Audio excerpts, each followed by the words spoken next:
30 minutos.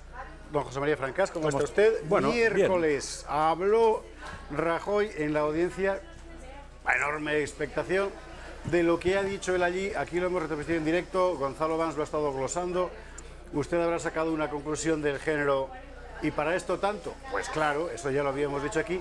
Pero lo más importante quizá no es tanto eso como la cadena de reacciones posteriores que estaban ya preparadas, dijera lo que dijera Rajoy, porque al final ha sido Pedro Sánchez diciendo, ¡ay, sus hijos qué pensarán cuando digan los hijos de los españoles, hemos votado a Rajoy! Y cosas de este carácter. ¿Qué quiere usted que le diga? Da un poco la medida de lo que da el país de sí, ¿no? De hecho, el PSOE ya ha pedido la dimisión. Claro, pero si aparece Rajoy hoy y dice, voy a confesarlo todo, yo maté a Manolete, habrían pedido la dimisión. Si aparece Rajoy hoy y dice, voy a confesarlo todo, sé que Zapatero mató a Manolete, también habrían pedido la dimisión de Manolete, de Zapatero y de Rajoy. Bueno, pero es que el guión político era ese, y yo de lo que he visto, hemos visto casi todos lo que hemos podido, porque como decía Francas hace un instante, esta profesión tiene la cosa de que claro, está pasando las cosas y tú estás contándolas, con lo cual tampoco te enteras de todo lo que pasa. Pero él ha visto casi una hora de comparecencia, y yo he visto hora y media de comparecencia, me ha faltado el cuarto de hora inicial, con lo cual nos hemos hecho una idea bastante adecuada, creo yo. Y al final, a mí la impresión que me ha dado es que los abogados iban más a preguntar con un trasfondo político evidente que ninguna otra cosa. A ver, a mí la sensación que me ha dado es que no se lo han trabajado bien los abogados. Vale, tú es que eres muy benévolo. Que han dejado pasar una oportunidad de oro los abogados. Porque hoy se trataba de que tienes a un señor que le obligan a contestar y no puede mentir, y tienes una previa a eso, que es su comparecencia en el Congreso de los Diputados, hablando exactamente casi de lo mismo. Es cuestión de trabajar aquello para conseguir llevarla a huerto, de manera que al salir de ahí digas, aquí ha dicho esto y aquel día dijo lo otro. O ha mentido aquí, o ha mentido en el Congreso, luego, pero no han hecho eso. No por otra parte, los hechos por los que se le preguntaba a Rajoy son en un periodo determinado que va, creo recordar, del 95 al 2003, una cosa así. No sé la interioridad del tema, pero estaba acotado en un plazo de tiempo. Claro, ¿sí? Que es, como usted sabe, el caso Gürtel, el PP, Bárcenas, todo eso, son varias causas distintas. Entonces, este interrogatorio correspondía a una concreta de las causas. Los abogados me da la impresión de que han estado permanentemente intentando, la acusación particular, etcétera, permanentemente intentando llevar las preguntas hacia el terreno de la acusación política, en un asunto que lo tenía francamente complicado, porque resulta que es que Rajoy ya no estaba en el partido entonces, estaba en el gobierno. Entonces al final acabo preguntándole, ¿usted conocía al secretario de no sé qué del Ayuntamiento de Pozuelo de Alarcón? Ya, pero es que por ahí, pues no, yo creo que era evidente que por ahí iban mal. Pues es que ¿por dónde han ido? Claro, a mí me parece que se lo han preparado mal, eso. El juez también les ha... No diré que les ha chafado la cosa, pero les ha marcado muy bien el territorio, ¿eh? Sí, sí. Pero incluso a Rajoy. También. Cuando Rajoy contesta, por decirlo así, un poco de sobrado o de presidente, le corta. Pero fíjate que Miguel Durán, que es abogado de Crespo allí, se ha quejado... Sí, pero es que no lo he visto preguntar a Miguel Durán. Yo. Sí, no, ha hecho una queja, se ha quejado... ¿Le he visto hacer la queja? ¿Eh? Le he visto hacer la queja, pero no... Claro, se ha quejado de que el juez no marcaba suficientemente a los que estaban preguntando la delimitación entre las causas. Claro, que es francamente complicado por otra parte. Es muy complicado, es muy complicado. Pero bueno, al final uno se ha quedado con la... Vamos a ver. Yo le diré lo que pienso sinceramente, cuestiones jurídicas a la margen. Porque una de las ventajas de la edad, de las innumerables ventajas de la edad, es que claro, ya vas acumulando memoria, ¿no? ¿Tú te acuerdas del caso Basuras con Alonso Puerta en el Ayuntamiento de Madrid? Me acuerdo, pero lo he vivido de lejos, porque yo estaba en Barcelona, con lo cual lo he vivido desde Barcelona, pero sí me acuerdo, y es que porque eso además propició un cambio de gobierno en el Ayuntamiento de Madrid. Que mi primer trabajo como periodista, y aún no había acabado la carrera, estaría en tercero de carrera o así, fue un reportaje sobre la corrupción urbanística en el Ayuntamiento de Madrid con el PSOE. Ha llovido, era 82, 3, yo acababa de salir del cuartel, año 83 sería, hace muchísimo tiempo. Y ha sido un problema permanente de todos los partidos políticos españoles, todos, el de la financiación hasta los últimos escándalos. Entonces, digamos que uno ha aprendido a ver los diferentes planos en los que los partidos deliberadamente se mueven para que la mano izquierda no sepa lo que hace la mano derecha.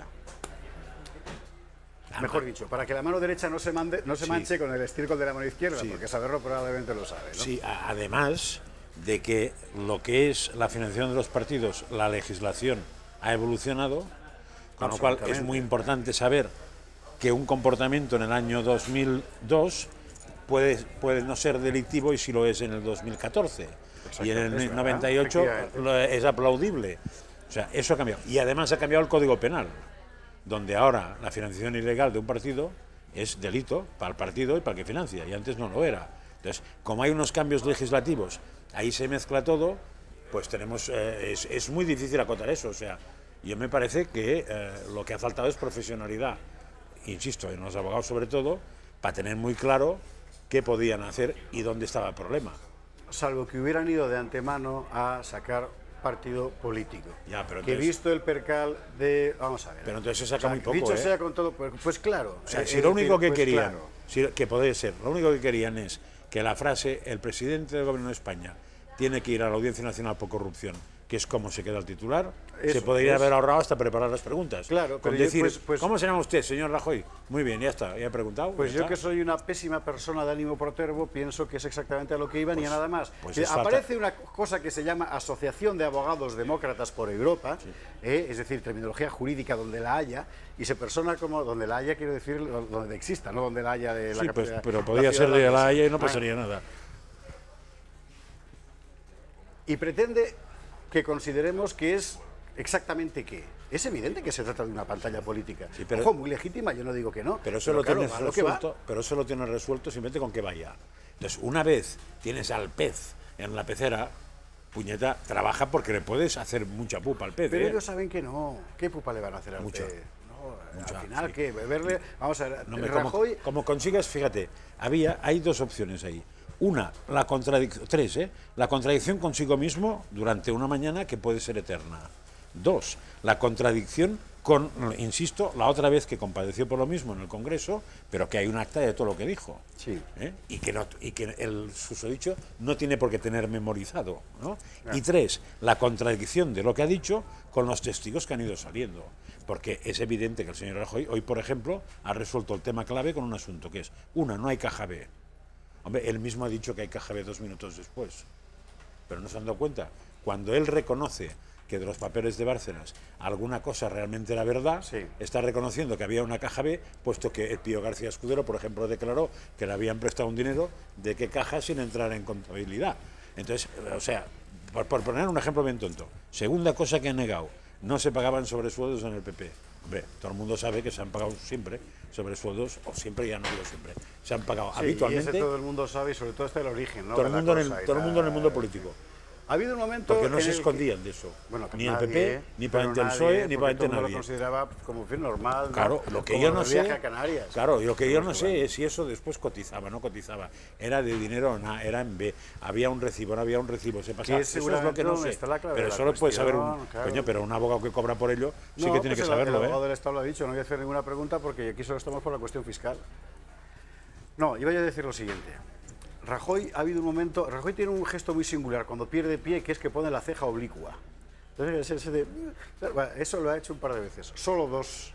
El resto lo tenía perfectamente controlado. Claro, que le va bastantes días preparando una batería de preguntas que no se van a hacer, pero que seguro que se han hecho, que todas las que se han hecho estaban ahí. Yo, dicho... no ha acabado el calvario, No ha acabado el calvario, No, ya sé que no. Primero porque hay más causas y cogido el precedente de la comparecencia de una, puede usarse como precedente para que vaya a más. Veremos. Ahora... En fin, ahora mismo está Rajoy en un acto del PP que le ha organizado una especie de desagravio, no específicamente... Sobre la violencia esta tan interesante de la que hablamos ayer. Y le añado una cosa más. Rajoy habrá hecho lo que haya hecho y los tribunales hablarán. Y aquí es notorio porque personalmente lo he dicho 1000 veces, que Rajoy me parece una catástrofe para la derecha española y para España en general. Pero lo que ha hecho Pedro Sánchez después me parece horrible. Infumable. O sea, vamos a ver. Sales en rueda de prensa haciendo una serie de preguntas retóricas de marcado carácter político, a lo cual evidentemente tiene todo el derecho del mundo, sin ninguna duda, pero de carácter tan patético y tan infantil, y por otra parte leyendo un papel. Bueno, apréndetelas un poco, por Dios, en fin, no sé. Que de verdad dice, bueno, o sea... Aunque te equivoques un poquito, que no pasa nada. Es que al final la cuestión es que, claro, o sea, usted compara y dice, bueno, pues casi que me quedo con el Barbas. No, claro. La gran virtud de Rajoy es que es mejor que Zapatero y probablemente mejor que Sánchez ahora.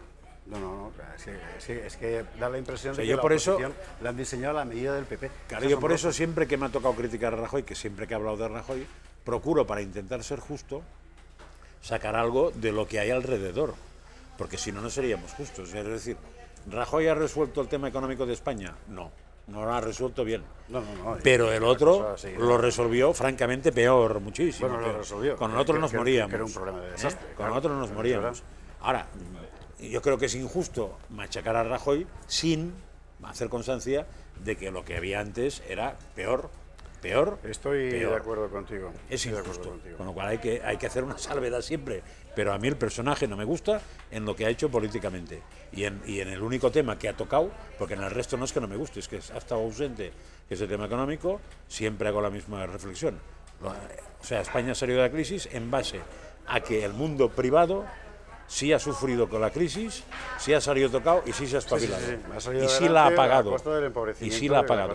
Tanto las empresas, como las personas. Claro, este es un sistema perfecto. O sea, yo resuelvo mi problema a base de que paguen los vecinos. Es verdad. Y, hombre, en fin. Bueno, usted se ha enterado, una última cosa que le quiero contar antes de irnos a la publicidad, me va a disculpar, me va a tolerar Raquel Sanz Belinchón 3 minutos más porque me gustaría conocer la opinión de José María Francas. Y es la siguiente.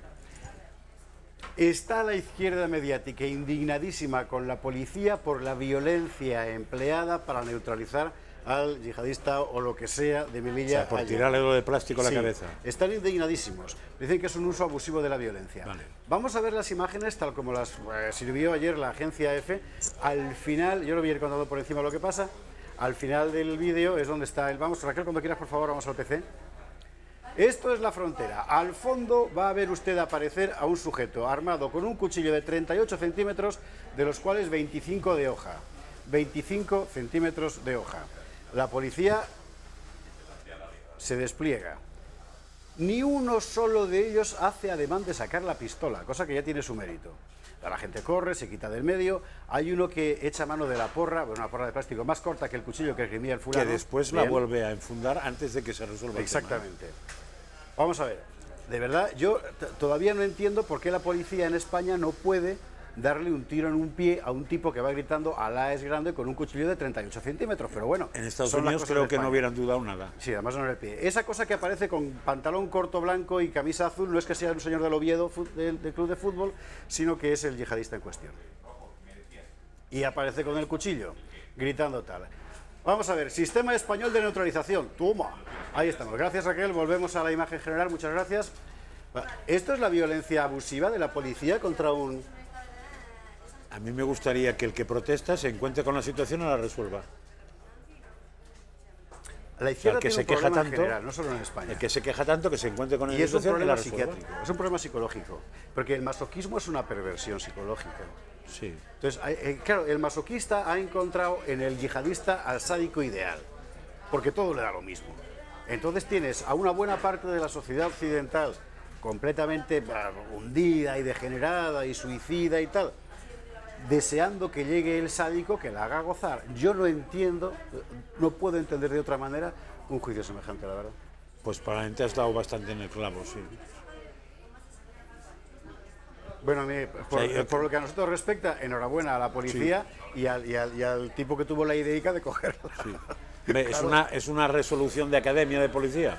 Pues probablemente no, pero evidentemente entre las cosas que puede usar es la menos letal de todas. Porque esos señores tienen una cosa que se llama pistola, ¿no? Sí. Que se puede usar. No tienen, sin embargo, pistola Taser, por ejemplo. Que entonces igual podría haber usado eso. Claro.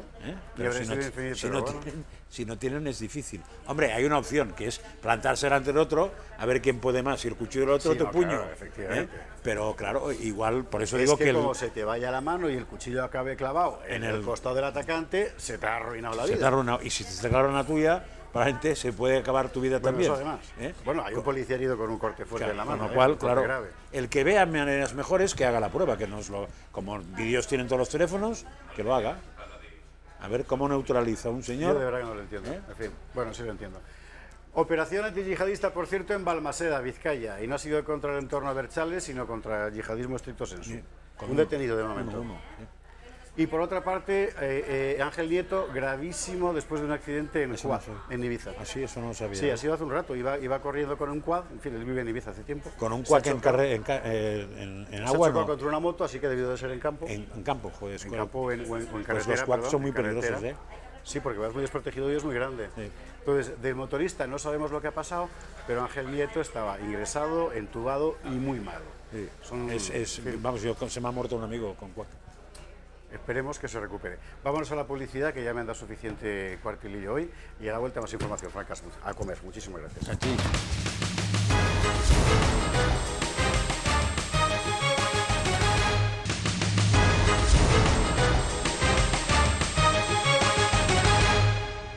13 horas 52 minutos, estamos de vuelta. Ya se puede usted imaginar que la noticia del día evidentemente es la comparecencia, ha sido la comparecencia de Mariano Rajoy esta mañana en la Audiencia Nacional a título de testigo en una de las piezas del caso Gürtel. A partir de las 3 de la tarde veremos en detalle de lo que tenía que haber hablado Rajoy y qué es lo que ha dicho. Está María Mato preparando un fantástico florilegio de declaraciones del presidente del gobierno. Le cuento también que la UGT da por muerto el acuerdo salarial con la patronal, cosa interesante, porque parecía que efectivamente lo del aumento de sueldos generalizado iba a hacerse realidad. Bueno, pues ya está UGT diciendo que no, con sus razones supongo, ya aclararán exactamente ellos qué es lo que les mueve, ¿verdad?, frente a la patronal. Bien.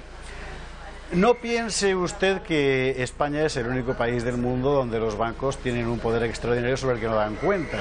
Aún estamos esperando que nos expliquen exactamente qué ha pasado con el Popular, por ejemplo, que nadie es capaz de decir este truco de magia formidable en qué ha consistido exactamente. Hay lugares donde no solo tienen un poder extraordinario, sino que incluso dictan la política nacional. Estados Unidos, por ejemplo, y no solo Estados Unidos, evidentemente, aquí también. El otro día Max Keiser hablaba con John Titus, cineasta, sobre cómo protegerse frente a los grandes bancos, a las coaliciones de intereses, vamos a llamarlo así, entre los grandes bancos que terminan determinando la política nacional, europea, mundial. ¿Cómo se hace frente a eso? La realidad es que hoy, como además son cada vez menos y cada vez más grandes, los bancos se han convertido en una columna vertebral absolutamente inconmovible del poder mundial. ¿Es posible protegerse? Bueno, pues desde una perspectiva muy de izquierdas, como es el caso de John Titus, vamos a hablar sobre un problema que todos, izquierdas o derechas, sufrimos todos los días. Vamos a verlo. Bienvenidos a la segunda parte de este especial de soluciones veraniegas de Kaiser Report. Soy Max Keiser. Tengo a mi lado a un nuevo invitado, John Titus, director de cine y creador de la extraordinaria película Todos los hombres del Pleno. Bienvenido, John. Gracias, Max, es un placer. Muy bien. En la película usted proyecta la devastadora imagen de un sistema bancario desbocado que se convierte en un estado canalla que amenaza a todo el planeta sin rendir cuentas a nadie. Usted lo equipara a la Edad Media, cuando el rey no se equivocaba jamás. Ese es literalmente el poder que tienen actualmente los bancos, ¿no es así? Demuéstrame lo contrario, dígame el nombre de un banco que haya sido procesado o de un banquero del cartel bancario que haya ido a la cárcel tras cometer un delito. No podrá porque no los hay. Islandia. Sí, pero los bancos islandeses no forman parte del cartel, que está formado fundamentalmente por los grandes bancos estadounidenses y europeos.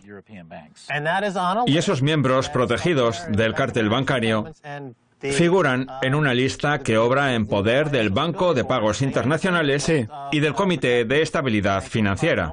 Así es, los llaman instituciones financieras importantes para el sistema, lo que significa en realidad que esos bancos están literalmente por encima de la ley, sin que ninguno de sus dirigentes acabe nunca en la cárcel, salvo que operen por su propia cuenta. Ya. Si no actúan de acuerdo a los deseos formales del cartel, reflejados en un acuerdo de inmunidad, entonces sí que pueden ir a prisión.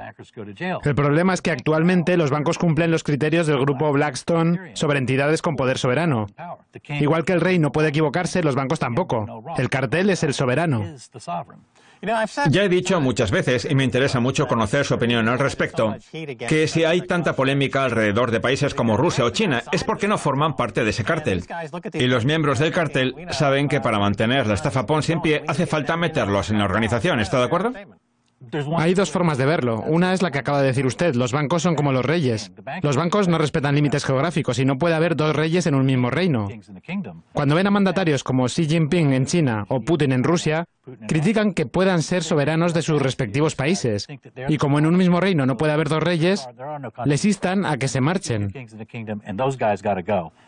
Esa es una forma de ver las cosas. La otra es que, como señala usted, se trata de una estafa Ponzi, de un sistema financiero basado en la deuda que solo puede sobrevivir siempre y cuando la deuda siga subiendo. A lo mejor por eso pretenden utilizar a Rusia como un gran aval financiero. No lo sé, pero sea como sea, el caso es que Rusia está en el punto de mira. Vaya que sí, igual que Qatar está en el punto de mira de Arabia Saudita. Sí. En fin, ya hemos planteado la situación. Los bancos se han convertido en unos entes infalibles con poderes casi monárquicos y sin rendir cuentas a nadie, que amenazan a todo el planeta. Pues bien, ya que estamos en un especial de soluciones veraniegas, vamos a intentar ofrecer posibles soluciones. ¿Cuál es, así a bote pronto, la primera solución que se le ocurre a usted? Lo primero que hay que hacer para poner los puntos sobre las IES es que cada ciudadano envíe una carta al congresista que lo representa negando su consentimiento, porque prácticamente cualquier autoridad gubernamental de Estados Unidos se basa en el consentimiento de sus representados, que deben dejar clara su posición a esa apropiación masiva y legal del gobierno estadounidense. Lo primero sería escribir a los congresistas negándoles nuestro consentimiento. Así es, escribir "no doy mi consentimiento" y enviarla. De acuerdo. Eso es todo. Y más allá de iniciar una revolución, también hay que encontrar formas de abandonar ese sistema financiero basado en la deuda. Mire, en nuestro sistema financiero el dinero lo crean los bancos cuando conceden los préstamos que generan interés, lo cual constituye claramente una estafa Ponzi. Y como la deuda no hace otra cosa que aumentar, hay que intentar escapar como sea del sistema, por ejemplo, a través del Bitcoin, como propone usted, aunque yo no sé mucho al respecto. Así es. Como dice mucha gente, el Bitcoin fomenta la soberanía individual, lo que hace que cada persona se convierta en su propio banco central y, al igual que Rusia o China, esté fuera del sistema, de la matriz, con unas capitalizaciones de mercado que siguen aumentando. En fin, como director de cine que es usted y creador de Todos los hombres del Pleno, imagino que habrá investigado un montón. Además, es abogado desde hace 20 años. ¿A qué se dedica exactamente en ese ámbito? A los litigios sobre patentes, lo cual, por cierto, debería interesarle a usted, que es inventor y dueño de varias. Así es. O sea, que conoce bien los recovecos legales. Por cierto, me he imprimido la transcripción del guión porque está repleto de información. Así es. Es como morder una profunda trufa de chocolate rellena de verdades. Una profunda trufa de chocolate rellena de verdades. ¿Por qué no le cambia el título a la película y le pone ese? Porque Todos los hombres del Pleno no le dicen nada a nadie. Mejor llamarla Una profunda trufa de chocolate rellena de verdades. Yo me animo a reescribir el guión. En fin, John, ¿tiene previsto hacer más películas? Sí. Yo quería hacer una película en la que recorriera Europa orinando encima de los banqueros. Lo que pasa es que, desgraciadamente, no ha surgido la posibilidad. ¿Qué tiene previsto hacer usted? Todos los hombres del Pleno es la segunda parte de una trilogía, cuya tercera parte estoy empezando a escribir ahora. Pero vamos, sepa que en este momento estoy abierto a cualquier cosa. ¿Influyen en algo las películas? En otras palabras, ya que hablamos de posibles soluciones, hay documentalistas como Michael Moore que consideran que sus obras están haciendo una gran labor a la hora de concienciar a la gente y cambiar su mentalidad. ¿Es cierto que sirven para algo? Sí, para el pequeño número de espectadores a los que tengo acceso yo, sí que sirven, sí. Y a mí me vale. Sí. Sí, es verdad que cambian la mentalidad de la gente. Mire, en mis películas yo muestro la realidad. Juego con las cartas boca arriba, no como los banqueros. Cuando hablo de un documento, de un correo electrónico o de lo que sea, lo muestro al público. Y además no lo parafraseo, recojo las citas textuales. Y eso tiene un gran poder de persuasión sobre una parte de la sociedad. Este material es casi diametralmente opuesto al meme de las noticias falsas, que son prácticamente como un breve teletipo que se envía a toda prisa y que luego se parafrasea hasta el punto de crear un meme que genera un auténtico galimatías que es de todo menos una información veraz, pero que se retroalimenta casi de forma automática. Pues bien, como digo, este material es todo lo contrario. Hablamos de una recopilación de información derivada de una investigación exhaustiva y presentada con el máximo rigor. Esto es así hasta el punto de hacer que a su lado Noam Chomsky parezca el caricaturista Theodore Seuss. Bueno, yo le enseño a la gente los documentos. Como digo, siempre juego con las cartas boca arriba, y si alguien dice algo en un documento, lo muestro palabra por palabra. Esa es la mejor forma de presentar la información. Sí, ya sé que hoy teníamos que hablar sobre soluciones veraniegas, pero es que esto es de lo más interesante. Tengo aquí el contenido de una carta que envió Josh Osborne a Ben Bernanke el 10 de septiembre del 2012, en la que le amenaza veladamente con ir a por él si no se alinea con las instituciones suizas del Comité de Estabilidad Presupuestaria y el Banco de Pagos Internacionales. Así es, amenaza repetidamente con la destrucción financiera de los dos hemisferios si Estados Unidos procesa al HSBC. No deja de decir que las consecuencias financieras serían gravísimas, que habría un efecto contagio. Como ve, a estos delincuentes les encanta utilizar esos términos pseudocientíficos. Vamos, que hay amenazas por todas partes. De acuerdo. Pues insisto, tenemos un problema con estos banqueros cleptócratas inmensamente ricos y con poderes casi monárquicos que amenazan a todo el planeta. En fin, ya que ha utilizado antes el término revolución, cuando pienso en la revolución de Estados Unidos, solo había como mucho un tercio del país dispuesto a hacerla. Otro tercio estaba en contra y el tercio restante se mostraba ambiguo. Sin embargo, los estudios demuestran que para derrocar a un grupo hace falta un porcentaje muy pequeño de la población. El problema es que estamos conectados al sistema bancario como si de un balón de oxígeno se tratara. Tenemos los préstamos estudiantiles, los préstamos para los gastos médicos. Vamos, que los bancos están en todos los ámbitos de nuestras vidas, metidos prácticamente hasta en nuestros órganos. De hecho, hay banqueros del HSBC que tienen cara de estar calculando el valor que tendrían nuestros órganos internos en eBay, a ver si vendiéndolos pueden pagar la cuota de socio del club de campo. Parecen ser herederos directos del mismísimo Satán. Son unos depravados. Son unos psicópatas depravados. Pues eso me lleva a plantearme si verdaderamente puede interponerse algún recurso, quiero decir, algún recurso legal contra eso, por utilizar un término jurídico. ¿Qué nos queda para combatir contra algo así? El mejor recurso posible es la revolución. ¿Por qué se empeña en ir por ese camino? Mírelo de la siguiente forma. El Poder Ejecutivo ha desaparecido. De hecho, fíjese en quién lo ocupa actualmente. Goldman Sachs, Mark Carney. De hecho, es curioso que Mark Carney haya visitado la Casa Blanca sin que estuviera Trump. El gobierno está en manos de Goldman Sachs. Y el Congreso ha desaparecido. Ahora bien, ¿qué decían los padres fundadores en la Constitución que debía pasar cuando el gobierno nos dejaba tirados? Nada, porque la Constitución se redactó justo después de la Revolución, cuando la gente ya estaba harta del rey Jorge III y le habían dicho que se marchara, retirándole su consentimiento. Y todos sabemos que sin consentimiento no hay validez, con lo cual hubo que crear un nuevo país. Bien. Y volviendo al tema de las criptodivisas y el Bitcoin como forma de recuperar la soberanía individual, estamos hablando de una tecnología que permitiría arrebatarles a los banqueros la capacidad de robarnos el dinero, que pasaría a estar vinculado a una clave privada que solo conoceríamos nosotros. En fin, supongo que aún no ha decidido el título de la tercera parte de la trilogía. ¿O sí? Sí lo ha decidido. Seguramente se titule El imperativo mafiocrático, dado que vivimos en una mafiocracia. ¿El imperativo mafiocrático? Sí. Pues he de decirle que me parece un título mucho más pegadizo que el de Todos los hombres del Pleno. Yo creo que una profunda trufa de chocolate rellena de verdades quedaría mucho mejor y sería todo un éxito. A la gente le encantan las trufas, así que imagínase una llena de verdades. No bajaría de los 50 millones de espectadores. Todos los hombres del rey y todos los hombres del presidente estaban ocupados. Todos los hombres del Pleno no. El de Todos los hombres de los banqueros se lo quedó, no, mi Prince. No, todos los banqueros del presidente. Eso, todos los banqueros del presidente. Hay que ver lo que cuesta ser director de cine hoy en día. En fin, tenemos que irnos. Gracias. Gracias, Max. Muy bien, esto es todo por hoy en este especial de soluciones veraniegas de Kaiser Report. Somos Max Kaiser, este es Herbert. Quiero dar las gracias a nuestro invitado, el extraordinario director de cine y pastelero John Titus. Si quieren contactar con nosotros, escríbanos un tweet a Kaiser Report. Hasta la próxima. Adiós. En fin, para que usted vea que en todas partes cuecen habas con los bancos. Bueno, en realidad cuecen a los ciudadanos, pero en fin, con los grandes bancos y sus grupos de poder. Bien, cambiamos de tercio, nos vamos a Venezuela. Allí la actualidad pasa por la denuncia del presidente Maduro, que ha señalado una conjura internacional para derrocarle. De esta manera lo ha hecho.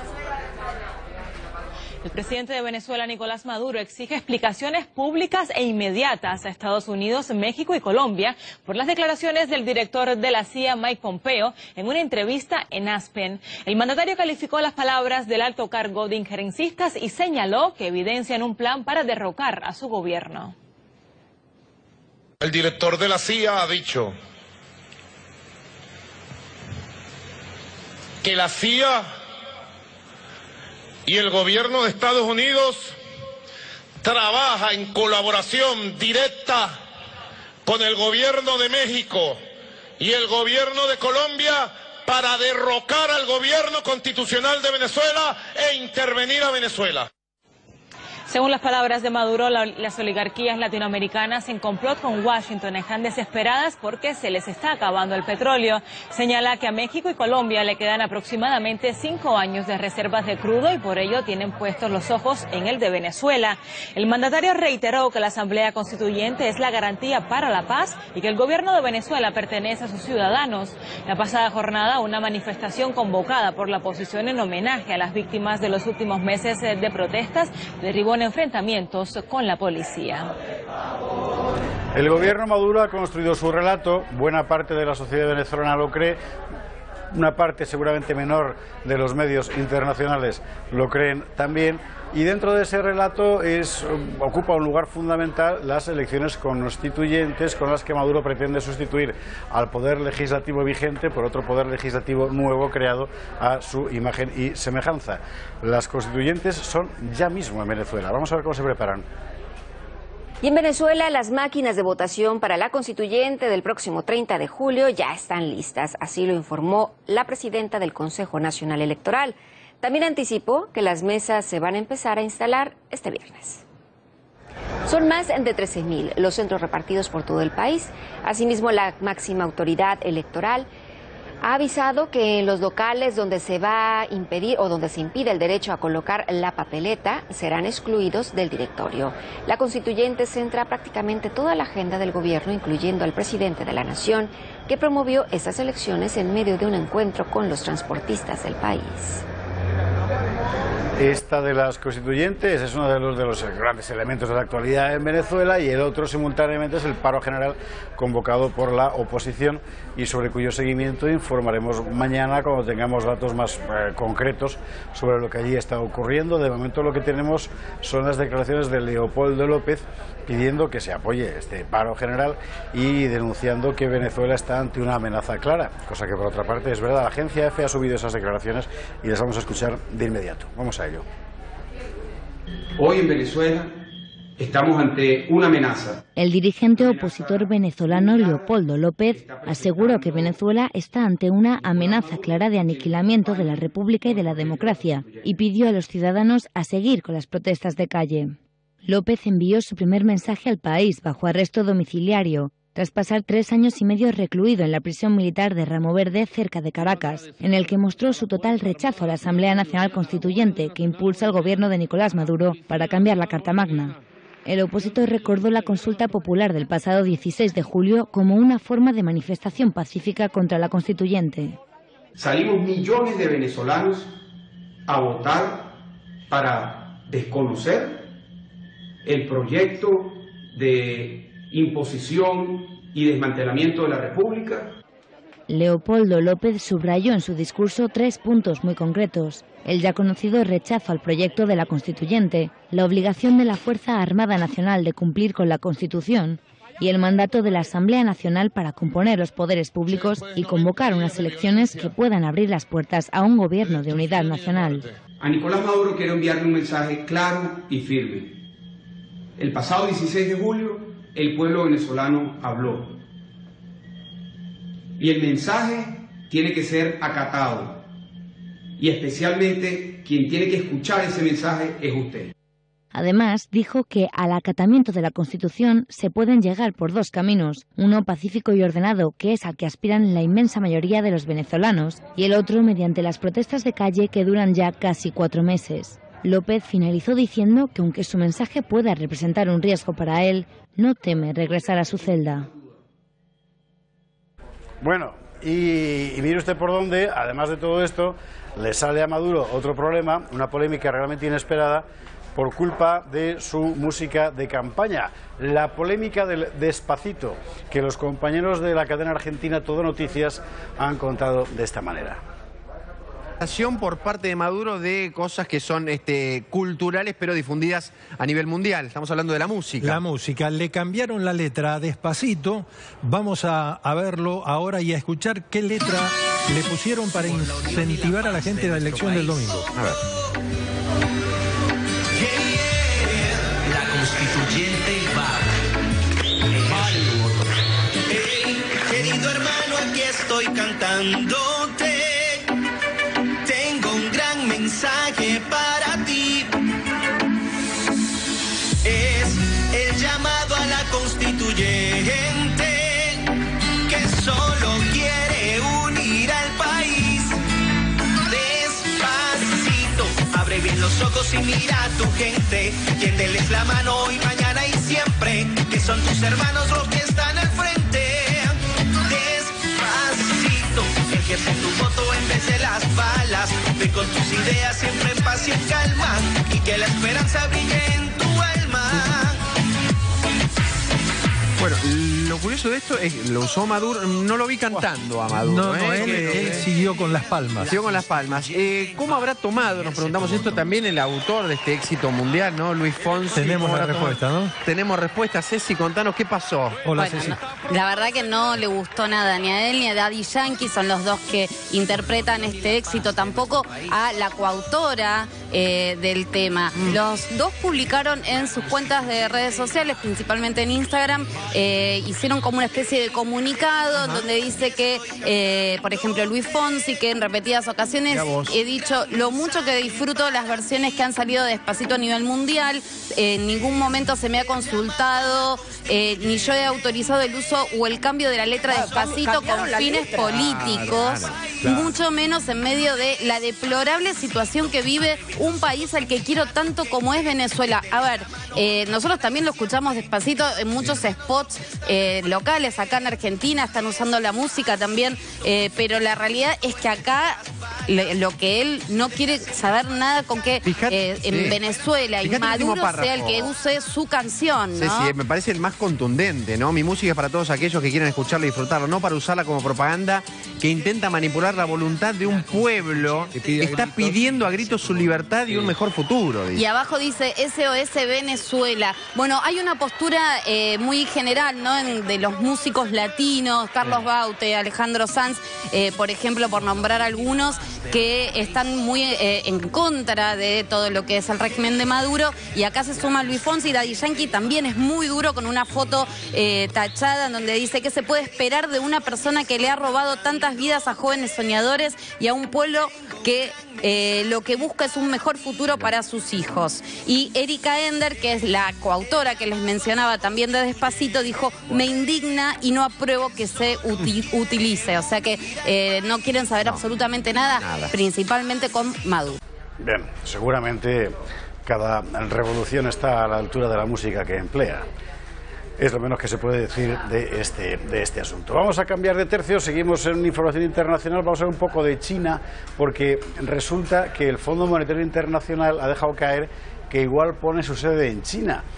Lo ha dicho Christine Lagarde, y en Venezuela, por ejemplo, que está en la que salta contra el Fondo Monetario Internacional, ha englosado el asunto. Una noticia que ha pasado prácticamente desapercibida, pero que tiene su interés. Ya sabe usted que los poderes financieros del mundo están todos con China, una dictadura comunista atroz.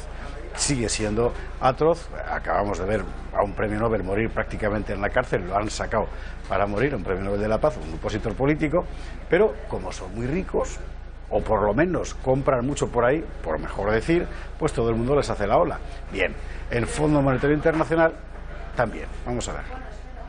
Y seducido por China, el Fondo Monetario Internacional apunta su mirada larga, que ya prevé desplazar a Estados Unidos. La directora del FMI, Christine Lagarde, ha anunciado que el organismo que preside podría trasladar su sede de Beijing en 10 años si continúan las tendencias de crecimiento para China y otros grandes mercados emergentes. Lagarde afirmó que este cambio es una posibilidad debido a que el organismo necesita aumentar la representación de grandes mercados emergentes en la medida que estas economías pues se vuelvan más grandes y más influyentes. Además, añadió que los estatutos del FMI, al estipular que la oficina principal de la entidad se encuentre ubicada en el país miembro que albergue la mayor economía. Desde su creación en 1945, su sede siempre ha estado en Estados Unidos, en Washington, que actualmente cuenta con un poder de veto sobre las decisiones del fondo con un 16,5% de participación. De ahí justamente todas las medidas que se toman.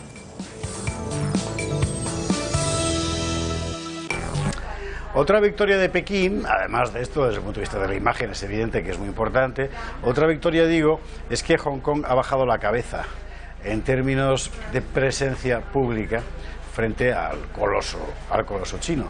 Y van ya, ni se sabe, las victorias de Xi Jinping. Vamos a verlo.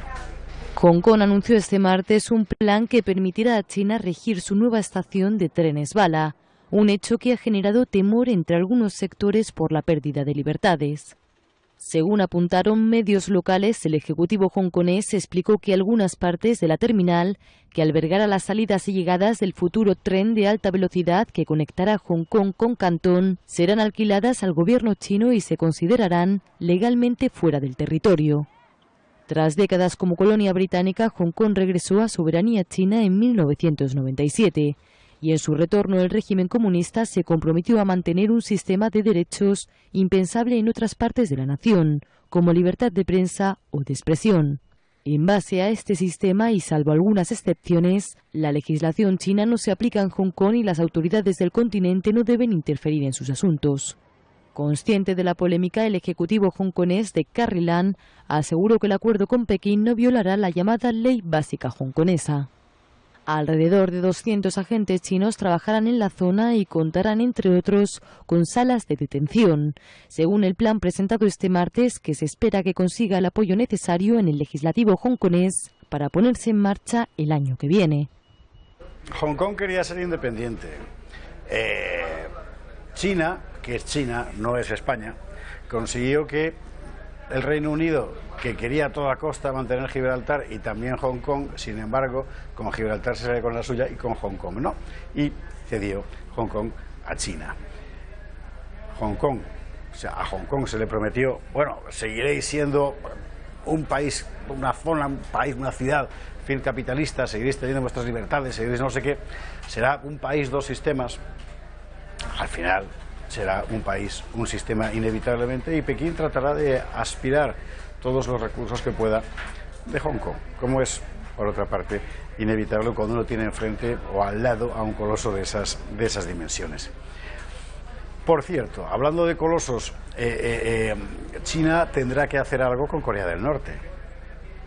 Si no, la cosa se va a complicar. Todo lo que está pasando ahora mismo con Corea del Norte solo puede entenderse si se tiene en cuenta que Corea del Norte es el perro que China pone a ladrar cuando quiere conseguir algo. Es así.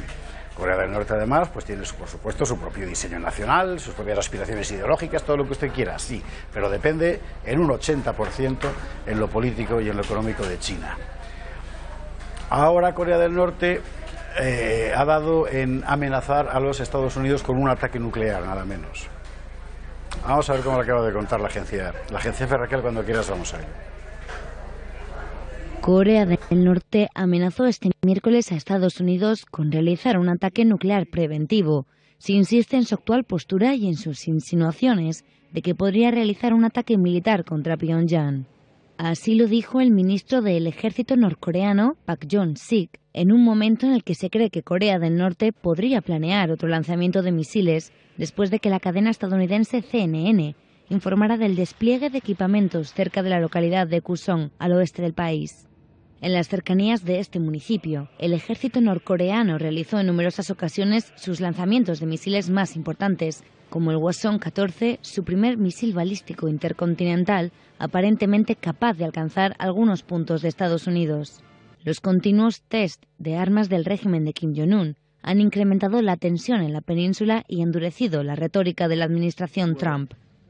Por su parte, Corea del Sur realizó la semana pasada una oferta de diálogo para limar asperezas, aunque el norte aún no se ha pronunciado al respecto.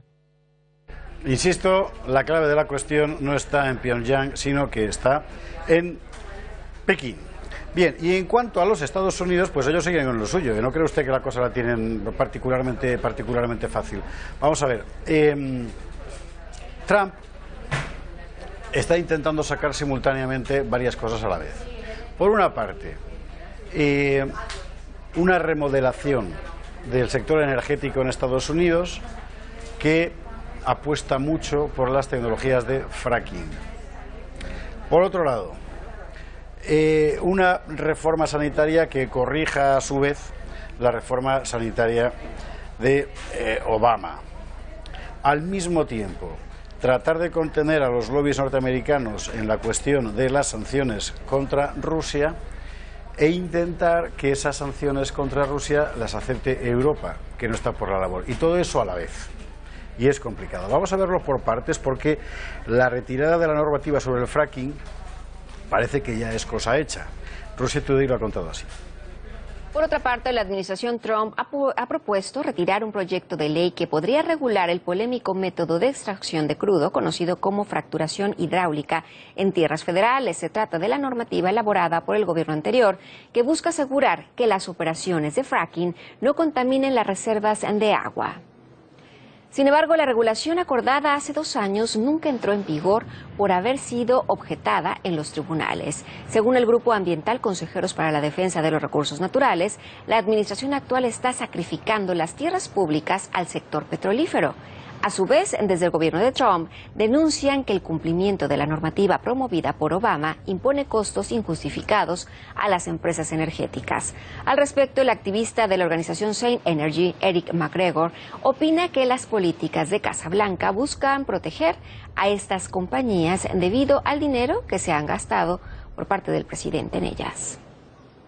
El presidente tiene bastantes inversiones en el KXL, tiene inversión en la tubería de North Dakota y tiene inversión en la exportación de gas y petróleo. Y eso es lo que se está viendo con todas estas desregulaciones y todas estas campañas para desactivar las agencias de protección.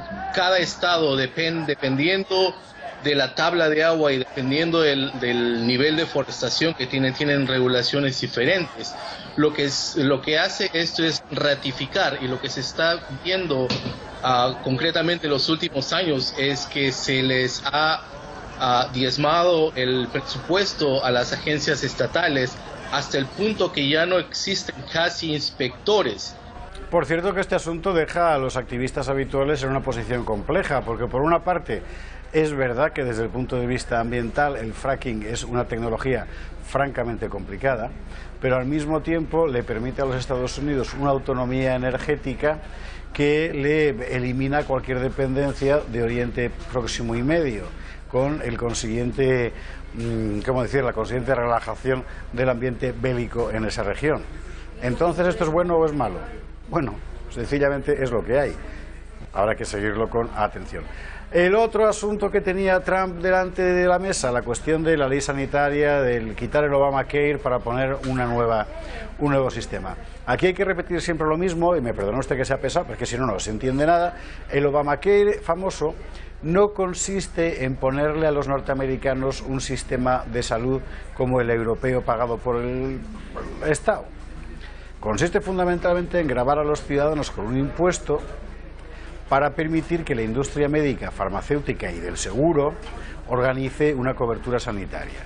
Eso, que lo ha explicado Max Keiser muchas veces, ya que lo hemos visto, es lo que hace que en los Estados Unidos haya una importante contestación social al Obamacare. Digamos que los sectores de población urbana, afincada recientemente en zonas urbanas y con frecuencia subsidiados a menos temporalmente por los poderes públicos, todos ellos están por el Obamacare, mientras que la América profunda, la del centro, la de los pequeños propietarios, etcétera, no lo quieren ni en pintura. Y esto hay que tenerlo presente para poner en su justa dimensión este debate. Trump había conseguido que el Senado debatiera la nueva ley sanitaria. La primera votación ha sido un revés para los republicanos, en parte porque varios de los senadores republicanos son partidarios del sistema sanitario de Obama, aunque fuera demócrata. ¿Por qué? Pues porque sus electores forman parte de los que, por sus condiciones sociales, etcétera, sí quieren el Obamacare. Vamos a ver lo que pasa, pero vamos a ver desde mi ordenador, porque como se ha actualizado la información al respecto, yo tengo aquí la última hora. Raquel, cuando quieras, vamos al PC. Venga. Con 43 votos a favor y 57 en contra, el Senado de Estados Unidos tumbó la noche de este martes la primera propuesta de los republicanos sometida a votación en esa Cámara para derogar y reemplazar el Obamacare, la reforma sanitaria del expresidente Barack Obama. Tras un intenso debate, los republicanos no fueron capaces de aprobar un proyecto en el que hace semanas que trabajan, que les ha urgido el presidente Donald Trump, pero al que se opusieron 9 senadores de su propio partido. Sin embargo, es probable que los republicanos voten en las próximas horas un nuevo proyecto para derogar el Obamacare, sin un plan adjunto para reemplazarlo, propuesta que podría ser derrotada por falta de apoyos en las propias filas conservadoras. Ante la falta de entendimiento, se espera que los republicanos lleven al Senado una derogación reducida del Obamacare, conocida como Ley Flaca, en la que solo sometan a votación enmiendas en los pocos aspectos en los que encuentren consenso. Estas votaciones llegan después de que la Cámara Alta aprobara este mismo martes por la mínima iniciar un nuevo procedimiento legislativo para mantener vivo el debate sobre el futuro de la ley sanitaria. Insisto en que aquí de lo que se trata fundamentalmente es de los intereses de grupos de la industria farmacéutica, médica, del seguro, etcétera. Y hay que repetirlo porque si no es que no se entiende nada de todo lo que está pasando allí con esta cuestión. Bien, tercer frente que tenía Trump sobre la mesa, las sanciones contra Rusia, Irán, Corea del Norte, pero en particular contra Rusia, que quería aprobar el Congreso, que le meten en un jardín notable con los países europeos y ahora veremos por qué. Pero lo vamos a ver después de la publi. Un respirito y a la vuelta esta historia.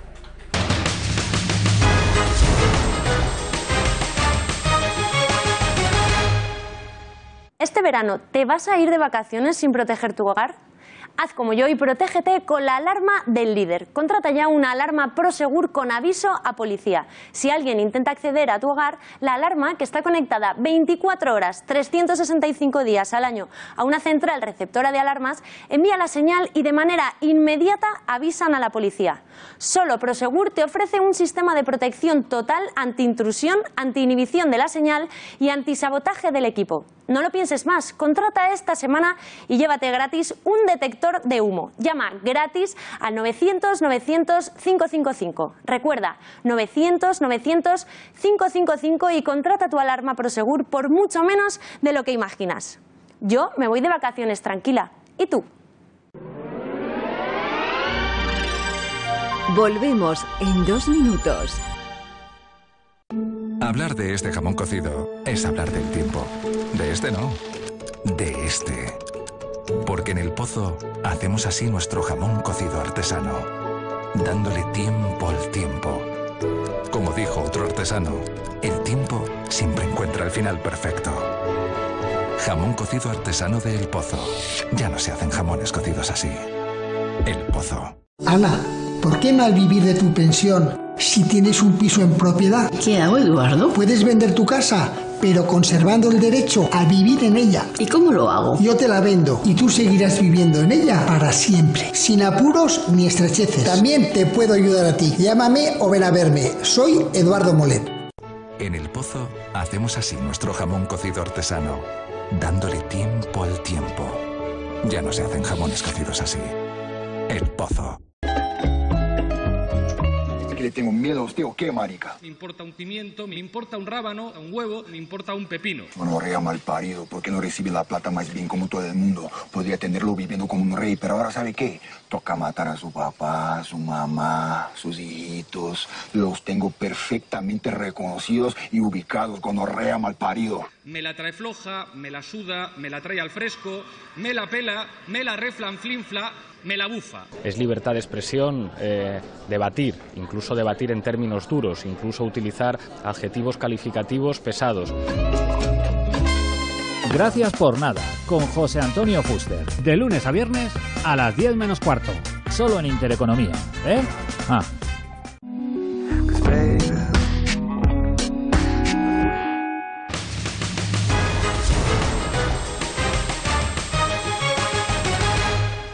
14:31, estamos de vuelta. Enseguida vamos con lo que ha dado de sí la comparecencia de Rajoy hoy en la Audiencia Nacional. Trataremos de saber también la última hora sobre el motorista Ángel Nieto, el gran campeón que ha tenido un accidente grave de tráfico esta mañana y está en estado francamente grave en un hospital en Ibiza. Pero vamos con un anunciado, el tercer frente de momento que tiene Trump delante, que es la cuestión de las sanciones antirrusas, aprobadas por el Congreso y que le complican bastante la política, en parte, porque en otra parte, sin embargo, se la avalan. Y luego trataremos de explicar por qué. Vamos a ver fundamentalmente cómo lo ha explicado Russia Today, que es quien más atención ha prestado a este asunto, por razones obvias, y además enlaza con el malestar que ha generado en Europa esta nueva tanda de sanciones. También veremos por qué. Tema. Regresamos al tema principal del informativo. La Cámara de Representantes del Congreso de Estados Unidos aprueba con 419 votos a favor y 3 en contra un proyecto de ley sobre las nuevas sanciones contra Rusia. Desde el Ministerio de Relaciones Exteriores ruso declaran que este paso perjudicará al propio Washington en primer lugar y socava su autoridad. Conectamos en directo con nuestra corresponsal Elena Villar para conocer todos los detalles. Hola Elena, ¿cómo ha transcurrido la sesión en la Cámara de Representantes? Hola Simeón. Esta ley representa un amplio acuerdo entre los dos partidos que controlan esta Cámara. Así ha presentado el debate sobre esa nueva ley que recoge un nuevo paquete de sanciones a Rusia el congresista republicano Ed Royce, un inicio que se ha visto avalado posteriormente por el resultado de la votación. 419 votos a favor frente a 3 que suponen una ampliación de las sanciones a Corea del Norte, a Rusia e Irán, porque aseguran suponen una amenaza para Estados Unidos. En el caso de Moscú, ¿cómo han justificado su aplicación? Dicen por 3 motivos: por el papel de Rusia en Ucrania, por la interferencia rusa demostrada, aseguran, por las agencias de inteligencia en las últimas elecciones presidenciales y por el apoyo a Al-Assad en Siria. Otro congresista demócrata, por ejemplo, ha dicho claramente que Rusia no es aliado de Estados Unidos. Escuchamos sus declaraciones. Este proyecto de ley es una respuesta directa y firme a los esfuerzos de Vladimir Putin de debilitar la democracia estadounidense. El proyecto impone nuevas sanciones a las personas que quieren tener negocios con amigos de Putin, con los militares o con la inteligencia de Rusia. Este documento refuerza las sanciones existentes por la anexión ilegal de Crimea y por la intervención armada en el este de Ucrania. También permite luchar contra los cibercrímenes rusos, incluyendo el hackeo durante las elecciones para ayudar a Donald Trump, hechos que el Congreso y el Consejo Especial están intentando aclarar. También contra el apoyo de Putin al sangriento régimen de Al-Assad en Siria. El proyecto permite al Congreso supervisar las acciones del presidente y asegurarnos que las sanciones no se levanten de manera precipitada. La nueva administración mostró repetidamente una amigable postura hacia Putin, pero la verdad es que Rusia no es nuestro aliado. Putin quiere causar daño a Estados Unidos. Las sanciones están en la línea de las aprobadas anteriormente, son de carácter económico y diplomático y sobre todo tienen que ver con el sector energético y bancario de la economía rusa. ¿Qué va a pasar a partir de ahora? Para que se hagan efectivas deben contar con la rúbrica del presidente de Estados Unidos, de Donald Trump. Sin embargo, parece que esa firma se va a realizar antes del receso de agosto, puesto que la portavoz de la Casa Blanca así lo aseguró el pasado domingo. En este sentido, cabe destacar el procedimiento escogido para aprobar estas sanciones. Se les otorga en este caso rango de ley, lo que supone que ese acuerdo entre republicanos y demócratas en ambas cámaras sea lo suficientemente fuerte como para evitar un posible veto presidencial. Es decir, si Donald Trump estuviera en contra, debería usar esta medida, el veto, lo que con un acuerdo tan amplio sería aquí muy controvertido. Sin embargo, hablando de polémica, aquello que suscita una mayor controversia son las sanciones en sí. Y hay empresas estadounidenses con intereses en Rusia que han mostrado sus recelos porque creen que podría incluso perjudicarles más a ellos que a Moscú. Pero lo más importante, la propia Unión Europea está preocupada porque consideran que puede dañar los intereses económicos y energéticos del bloque y tener consecuencias inesperadas. De hecho, se ha venido filtrando que el presidente de la Comisión Europea ha pedido discutir este mismo miércoles una posible respuesta, una respuesta que podría ir desde solicitar garantías a Trump de que las sanciones no afecten a los intereses de la Unión hasta restringir el acceso a los préstamos de los bancos europeos a las empresas estadounidenses. En cuanto a países, más concretamente, ya Alemania, por ejemplo, y Austria han venido mostrando su disconformidad. De hecho, el gobierno de este último país, por ejemplo, ha asegurado que las nuevas sanciones pueden ser causa de rechazo de la política general de la Unión. Hay que recordar que incluso ya el pasado junio el ministro de Exteriores alemán junto al canciller austríaco dijeron que las nuevas medidas podrían afectar a empresas europeas, concretamente y sobre todo a las implicadas en la extensión de un proyecto destinado al suministro energético. De este modo aludían así al proyecto Nord Stream 2, que es un gasoducto que une Rusia con Alemania y del que aseguraron dependen miles de puestos de trabajo. Parece que los recelos del bloque, sin embargo, preocupan poco aquí. Vamos a escuchar concretamente qué ha dicho sobre ese proyecto gasístico uno de los congresistas que ha debatido la ley. El Nord Stream 2 lleva el gas de Rusia a través de los países bálticos hasta Alemania, y sé que Alemania no está satisfecha con las nuevas medidas, pero debemos hacer algo con esto. El punto que quiero subrayar es que tenemos que tratar este asunto de un modo completo. Tenemos que seguir enfocándonos en las maneras de llevar nuestro gas natural de aquí hasta Europa, hasta nuestros aliados, para que no dependan tanto de Rusia. Está el Nord Stream 2, pero también hay que remarcar que hay otros proyectos en juego, algunos vinculados a la modernización de gasoductos rusos hacia Ucrania, nuevos gasoductos en la región del Caspio y la exploración de un yacimiento de gas en Egipto que requiere de la participación de Rusia. ¿Cuál es la reacción desde Moscú?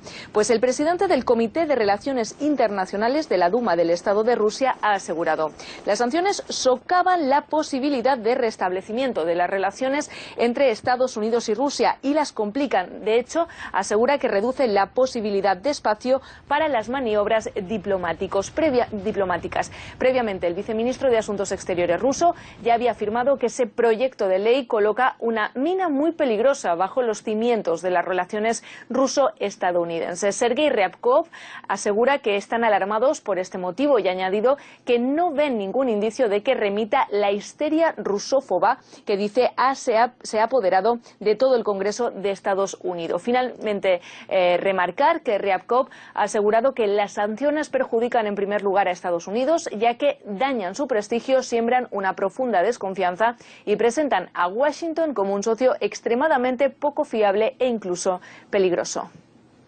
Gracias, Elena, por tu informe desde Washington. A continuación vamos a analizar la decisión que tomó hace unos instantes la Cámara Baja de Estados Unidos. La Cámara de Representantes aprobó el proyecto de ley con sanciones antirrusas y para esto vamos a conectar en directo con el analista internacional Pedro González Mune. Sí, buenas tardes. Hola Pedro, ¿cómo evalúa este paso en vista de la reciente reunión de los dos mandatarios y las decisiones de trabajo conjunto? Bueno, esta ley, o sea, la aprobación de estas sanciones mayoritariamente en el Congreso norteamericano no ha sido sin esfuerzo y se ha modificado por la presión de ExxonMobil, General Electric, Boeing y otras compañías norteamericanas. Y también hay que entender que el actual secretario de Estado era el presidente de ExxonMobil. Y hay muchos intereses en derredor de esto y hay una ventana que se ha dejado en la ley que permite precisamente a esas compañías trabajar con empresas rusas fuera del territorio ruso, empresas que no tengan más de un 33% de control de personas sancionadas por los Estados Unidos, lo cual es significativo en el contexto de la ley. Pedro, el proyecto de ley supone una revisión por parte del Congreso de cualquier medida que el presidente pueda tomar para debilitar las sanciones antirrusas. De hecho, Trump lo criticaba ya en una ocasión. ¿Y cómo se portaría a partir de ahora? Mira, el caso Trump-Rusia, o el Russiagate, como le han dado a llamar algunos medios de prensa, verdaderamente es un punto vital en la presidencia de Donald Trump. En este momento él está entre la espada y la pared con toda la información que se ha dado con respecto a Rusia y el hecho de que esta ley puesta en su mesa y tiene que firmarla antes del fin de año y sobre todo mayoritariamente aprobada por el Congreso, lo pone ahí en una disyuntiva muy seria. Aparte de eso, tienes que entender que esta ley afectaría a los intereses europeos, que la Unión Europea tiene planificado para este miércoles una reunión para responder a las medidas posibles de los Estados Unidos y el hecho de que está creciendo la influencia económica rusa. La economía rusa está creciendo poco a poco, pero progresivamente, y que esto va dirigido a limitar la expansión rusa no solamente ahí, sino también en el caso de Siria y también en el caso del Oriente Medio. Y desde Rusia ya alertaban que estas nuevas sanciones antirrusas pueden precisamente dañar la imagen de Estados Unidos. ¿Usted está de acuerdo? Bueno, la imagen de los Estados Unidos está definitivamente dañada con una presidencia como la de Obama, que fue bastante vacilante con respecto a las acciones internacionales de los Estados Unidos, sobre todo en el Medio Oriente, en el caso de Siria específicamente. En el caso de Trump es una presidencia errática que no ha logrado nada. Su mayor progreso hubiera sido la ley de salud, lo cual no ha pasado, y ahora se encuentra enfrentado a un Congreso republicano, el cual está diciendo que está a favor de apoyar estas medidas. Sin embargo, repito, es muy significativo que se haya dejado una ventana para la colaboración con empresas rusas por parte de las empresas norteamericanas, lo cual puede significar que, a pesar de que en público se esté diciendo una cosa, puedan seguir el desarrollo de este proyecto de Nord Stream y otro tipo de inversiones que le interesa a los grupos de poder, sobre todo petroleros de los Estados Unidos. El presidente de la Comisión Europea, Jean-Claude Juncker, hizo un llamamiento a los políticos europeos para examinar de manera urgente una posible respuesta de Bruselas en caso de que la Casa Blanca decida imponer nuevas medidas restrictivas contra Rusia. En el documento se exige que Washington garantice públicamente o por escrito que sus acciones no afectarán a los países comunitarios. El bloque ya había calificado la iniciativa de la administración Trump de unilateral, advirtiendo de posibles consecuencias negativas. Bueno, tema francamente complicado. A Europa le mete otra vez en un jardín. Quiero recordarle que las últimas sanciones que aprobó la Unión Europea contra Rusia, empujados nosotros por Obama, porque fue eso, Obama empujó a Merkel por el asunto de Ucrania, nos costaron un Congo, por ejemplo, al campo español. Y sobre las últimas sanciones que han querido aplicar por diferentes motivos, los norteamericanos defendiendo lo suyo contra Rusia, que también defiende lo suyo, una vez más han caído sobre nuestras cabezas. Así que, como dice el chiste, aquí todo el mundo va a lo suyo menos yo que voy a lo mío. Bueno, pues aquí todo el mundo va a lo suyo menos Europa, que va a lo que demandan. Y ya está bien, bueno, un poquito de por favor. ¿Qué va a pasar con estas sanciones? No lo sabemos, pero la cosa está francamente complicada. Hay muchos más problemas en la Unión Europea. Está el caso turco.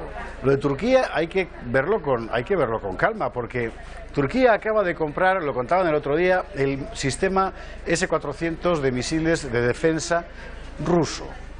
Turquía es un país de la OTAN. Nuestros oficiales se sientan con los turcos y los norteamericanos en la misma mesa, pero Turquía hace la política que le da la gana. Yo no lo criticaré, pero habría que ver, en fin, si eso es un socio o es otra cosa.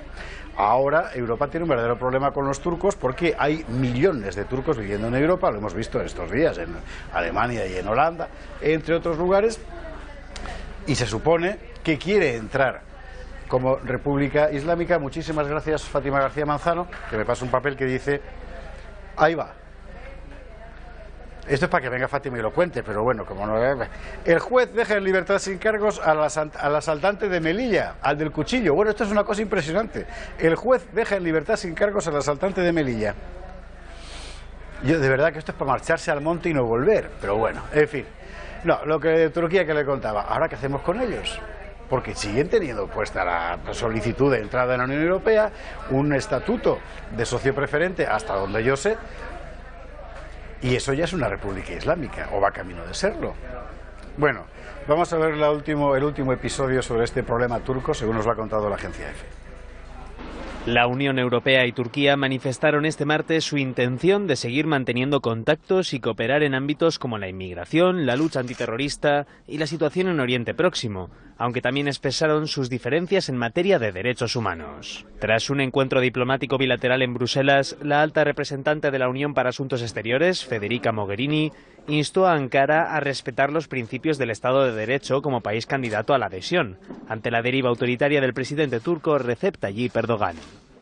El Estado de Derecho, el derecho a un juicio justo, el debido proceso, la libertad de expresión y reunión y las buenas relaciones de vecindad son principios clave con los que Turquía se ha comprometido, no solo como país candidato, sino también como miembro del Consejo de Europa. En este sentido, también advirtió contra la tendencia de encarcelamientos de miembros de la oposición democrática, periodistas o defensores de los derechos humanos. A pesar de ello, Mogherini subrayó que Turquía es y permanece como un país candidato a la adhesión a la Unión Europea. Por su parte, el ministro turco de Exteriores, Mevlut Cavusoglu, se refirió a los recientes desencuentros con Alemania por la detención por parte de las autoridades turcas de un activista pro derechos humanos y admitió que de vez en cuando se pueden experimentar problemas con ciertos miembros de la Unión Europea, pero subrayó que eso no significa estar en contra de Europa. Durante el encuentro, alrededor de 150 activistas de Amnistía Internacional protestaron ante la puerta del Consejo de la Unión Europea para pedir a los líderes comunitarios que actúen frente al arresto de 10 activistas a favor de los derechos humanos en Turquía, incluidos el presidente y la directora de la organización en ese país, Taner Kilik e Idil Eser. Cavusoglu defendió su posición respecto a estas detenciones y precisó que Taner Kilik tenía instalada en su teléfono móvil una aplicación empleada por los miembros de la organización terrorista de Fethullah Gülen, FETÖ, a la que Ankara acusa de estar tras el fallido golpe de Estado del 15 de julio de 2016. Bueno, todo esto hay que ponerlo en su contexto, y el contexto es el del esfuerzo diplomático europeo por tratar de sacar la pata que metió Angela Merkel con el asunto de la crisis migratoria, si realmente fue una metedura de pata, que yo creo que no. Resultado, ahora mismo estamos trabajando simultáneamente con Egipto, con Libia, con Turquía. Hay que suponer también que con Marruecos, aunque sobre esto no tenemos información últimamente, para poner un poco de orden en el formidable caos que creó Estados Unidos en todo el cuerno mediterráneo africano, todo el creciente, con las famosas primaveras árabes. Bien. Ahí está pasando lo de Turquía. Al mismo tiempo en Libia se explora un alto el fuego con participación francesa. Vamos a verlo. Libia ha dado un paso más hacia la paz con el establecimiento de un alto el fuego. Así lo han acordado los dos hombres fuertes del país, el jefe del gobierno de unidad nacional, apoyado por la ONU, Fayed al-Serraj, y el mariscal Khalifa Haftar, que controla el este del territorio nacional. Durante una reunión convocada por el presidente francés Emmanuel Macron, ambos se comprometieron a buscar una solución únicamente política al conflicto gracias a la convocatoria de elecciones presidenciales y parlamentarias lo antes posible. Aunque la declaración conjunta de 10 puntos no precisa cuándo se celebrarán los comicios, Macron avanzó durante una rueda de prensa que tendrán lugar en primavera. Les enjeux de cette réconciliation sont immenses. Lo que está en juego en este proceso es inmenso para el pueblo libio, que ha vivido todos estos años sufriendo la desestabilización y el riesgo terrorista, y para toda la región, en particular para los países vecinos. El texto redactado durante una reunión en París acuerda un alto de las hostilidades entre ambas partes, aunque deja la puerta abierta al uso de la Fuerza Armada en el ámbito de la lucha antiterrorista y reitera la validez de los acuerdos de Sirat, en Marruecos, en los que se apostó por la formación sin consenso del Gobierno de Unidad Nacional. Hay que recordar que Francia, junto a Inglaterra y con la anuencia estúpida de la España de Zapatero y José Julio Rodríguez, o Julio José, nunca me acuerdo cómo se llama, como el general de Podemos, como jefe de Estado Mayor, fueron los principales responsables de secundar a los Estados Unidos en la creación del caos libio, del que ahora no sabemos cómo salir. Esto también hay que decirlo. Bueno, Turquía, Libia y Egipto. ¿Y con Egipto qué? Pues con Egipto, después de que intentaran derribar al gobierno del establishment egipcio, valga el término, de Mubarak, con la primavera árabe que terminó llevando al poder a los islamistas, y hubiera que derrocar a los islamistas con un golpe de Estado del actual presidente al-Sisi, el general, el mariscal ya, ahora el intento de Europa es tratar de cooperar con Egipto. Vamos a ver. O sea, uno entiende que en la política, pues uno, en fin, a veces tienes que pactar con alguien que es tu enemigo y que deja de serlo para volver a serlo pasado mañana. Esto es así, de toda la vida de Dios. Pero lo que deja desolado es constatar que no hay una línea política coherente por parte de la Unión Europea. Y esto es terrible. En fin, estos bandazos son una cosa... Bueno, ahora estamos en fase de cooperación con Egipto. Bien está, porque son 80 millones de habitantes, si no recuerdo mal. Vamos a verlo. La Unión Europea y Egipto identificaron hoy para los próximos 3 años acciones prioritarias en ámbitos como el desarrollo económico y social, la actuación a nivel internacional y la estabilización del país, donde colaborarán más en la lucha antiterrorista. 7 años después del último Consejo de Asociación entre las partes, la alta representante de la Unión Europea para la Política Exterior, Federica Mogherini, y el ministro de Asuntos Exteriores egipcio, Sameh Shoukry, presidieron una nueva edición en la que se acordaron las áreas prioritarias hasta 2020. Las prioridades de asociación decididas pretenden hacer frente a desafíos comunes a los que se enfrenta la Unión Europea y Egipto, así como promover intereses conjuntos y garantizar la estabilidad a largo plazo en ambas orillas del Mediterráneo. Además, trabajarán juntos para promover la democracia, las libertades fundamentales y los derechos humanos como derechos constitucionales de todos los ciudadanos en línea con la Constitución de Egipto y sus compromisos internacionales. Bueno, cerramos la página internacional marchándonos al escenario israelí, donde sigue el conflicto de la mezquita de Al-Aqsa. Les recuerdo esa mezquita en Jerusalén, donde según la tradición musulmana voló Mahoma y tuvo su primera gran revelación. A pesar de que los israelíes han retirado los detectores electrónicos de la mezquita, las protestas continúan. Vamos a verlo. Los palestinos mantienen las protestas pese a la retirada de los detectores de metal en Al-Aqsa. Los rezos fuera de la explanada de las mezquitas continuaron después de que los arcos electrónicos y las cámaras instaladas recientemente fueran retiradas. Sin embargo, los corredores vallados permanecían y los palestinos se han negado a atravesarlos. Vamos a protestar otra vez. Es un lugar sagrado para los musulmanes de todo el mundo. No vamos a abandonar fácilmente. Vamos a entrar y rezar con dignidad. Desde que el día 14, 3 árabes israelíes mataran a 2 policías antes de morir por disparos de las fuerzas de seguridad, Israel clausuró 48 horas la explanada y tras su reapertura aumentó las medidas de seguridad en los accesos. Los palestinos ven en estas acciones una toma de control del lugar de culto musulmán que se encuentra en la parte este de Jerusalén, que Israel ocupa desde 1967 y se anexionó en 1980. El complejo es uno de los puntos más calientes del conflicto. Está considerado el tercer emplazamiento más sagrado del Islam, así como el más sagrado para el judaísmo, ya que alberga el monte del templo, a cuyos pies se encuentra el Muro de las Lamentaciones. Bueno, en fin, este conflicto ha dado lugar a que todos los países musulmanes, todos sin excepción, se levanten contra Israel y ahora todos están compitiendo por ver quién defiende más y con más intensidad a los palestinos. De momento, quienes parece que están convirtiéndose en los que logran capitalizar la protesta, vamos a ver imágenes enseguida de este asunto, son los iraníes. Vamos a ello, ahí estamos. Estas imágenes corresponden a estudiantes iraníes que se congregaban el otro día frente a la Universidad de Teherán en solidaridad con los palestinos y contra las medidas de seguridad de las autoridades israelíes en la mezquita de Al-Aqsa.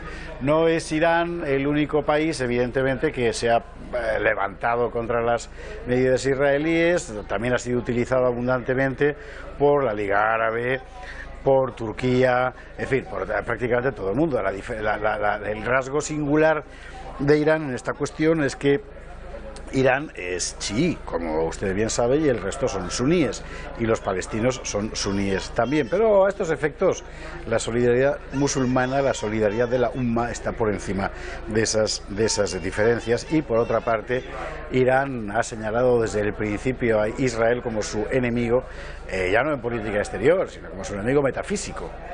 Y a esa distinción corresponde esta nueva movilización en defensa, dicen ellos, de los musulmanes de Jerusalén.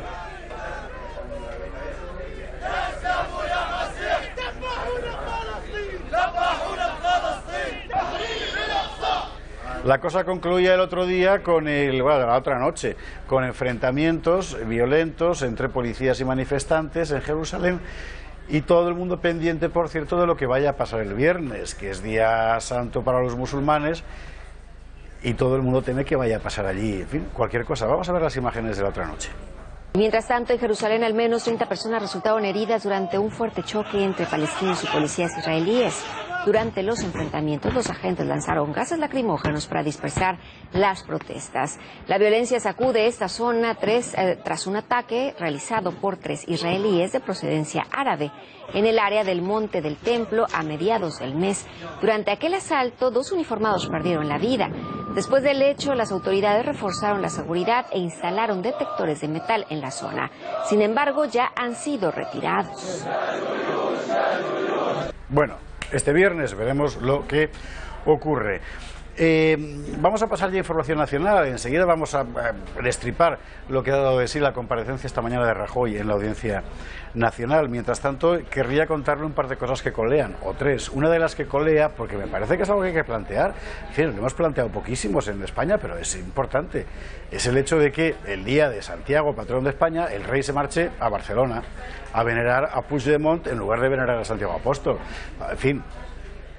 El otro día en el telediario, anoche, Bea Rojo y Eduardo García Serrano nos ponían un poco en suerte la cuestión y creo que muy bien puesta, por cierto. Vamos a verlo. Voluntad y decisión para no claudicar ante quienes predican la desunión y se abandonan al pesimismo. En el mundo de hoy, Europa no es solo una esperanza para los europeos. Persistir en la unidad, mensaje con remite de Santiago prácticamente idéntico al lanzado por el rey Felipe VI desde Barcelona, donde ha acudido a conmemorar el 25 aniversario de los Juegos Olímpicos del 92. El presidente de la Xunta, Alberto Núñez Feijóo, ha apelado hoy, al ejercer por 4ª vez como delegado regio de la ofrenda nacional al Apóstol, a la necesidad de persistir en la unidad en España y en el contexto europeo, y ello necesariamente sin claudicar. Como si se hubieran puesto de acuerdo, el rey llamaba también a la unidad de todos los españoles en presencia de Puigdemont para conseguir éxitos a la altura de Barcelona del 92. El monarca también ha recordado que hace tan solo unas semanas se conmemoraban las elecciones generales del 77 y el ingreso de España en el Consejo de Europa. Hechos que hace 40 años, decía el monarca, supusieron el punto de partida de una nueva etapa que se caracteriza por la consolidación de nuestra convivencia democrática. No quiero terminar estas palabras sin reafirmar mi convicción de que todos juntos continuaremos nuestra trayectoria impulsando, mejorando y acrecentando el progreso que hemos sabido lograr durante décadas de esfuerzo solidario, de espíritu de concordia y de confianza en el futuro. Eduardo, mensaje prácticamente idéntico, pero desde puntos de España muy equidistantes. ¿Por qué Felipe ha preferido arropar a los independentistas en Barcelona en pleno desafío en lugar de acompañar al Apóstol en el Día del Patrón de España? ¿Qué es lo que tendría que haber hecho? ¿Por qué lo ha hecho? Pues solo él lo sabe, los demás lo podemos sospechar. Podemos otorgarle a la efeméride del 25º aniversario de los Juegos Olímpicos de Barcelona toda la importancia y trascendencia que se quiera. Podemos magnificar, 25 años después, aquellas Olimpiadas hasta entrar de lleno en ese esfuerzo baldío e inútil que es como Ortega definía la melancolía. Vale, sí. La Olimpiada del 92 es lo más importante que ha sucedido en España desde el descubrimiento de América, cuyo 5º centenario, por cierto, conmemoramos aquel mismo año con menos pompa, menos protocolo y menos entusiasmo que los Juegos Olímpicos.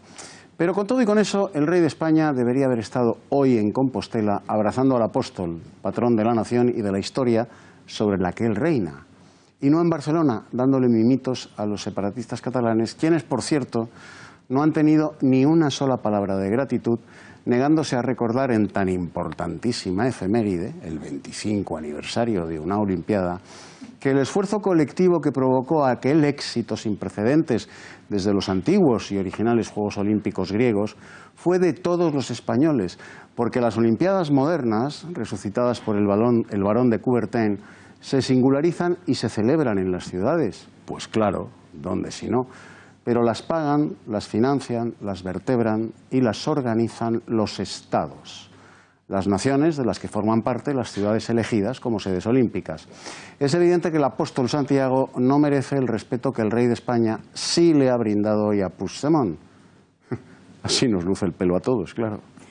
Por cierto, que ya sabe usted que en innumerables iglesias de España, yo creo que prácticamente en todas, dentro de la tradicional imagen de Santiago Apóstol como soldado de caballería en la batalla de Clavijo, que siempre está adornada con cabezas de moros en el suelo, porque, en fin, Santiago mata moros. El episodio de la Reconquista importante, las cabezas de moros han sido o bien quitadas o bien disimuladas con grandes cantidades de flores, de tal forma que más que Santiago Matamoros es Santiago Mataflores hoy en España. Bueno, las cosas de la corrección política. No es que tenga mucho que ver, o a lo mejor sí, pero como son las 3 de la tarde y es la hora bruja de la información, le cuento que antes de empezar con lo de Rajoy, que no entramos ahora de hoz y coz en el asunto, la noticia más relevante del día, sin ninguna duda hasta el momento, es que el juez ha dejado en libertad sin cargos al asaltante de Melilla. O sea, un tipo llega con un cuchillo de 38 centímetros, 25 de hoja, a lanzarse contra la policía gritando "Alá es grande", y el juez le deja en libertad sin cargos.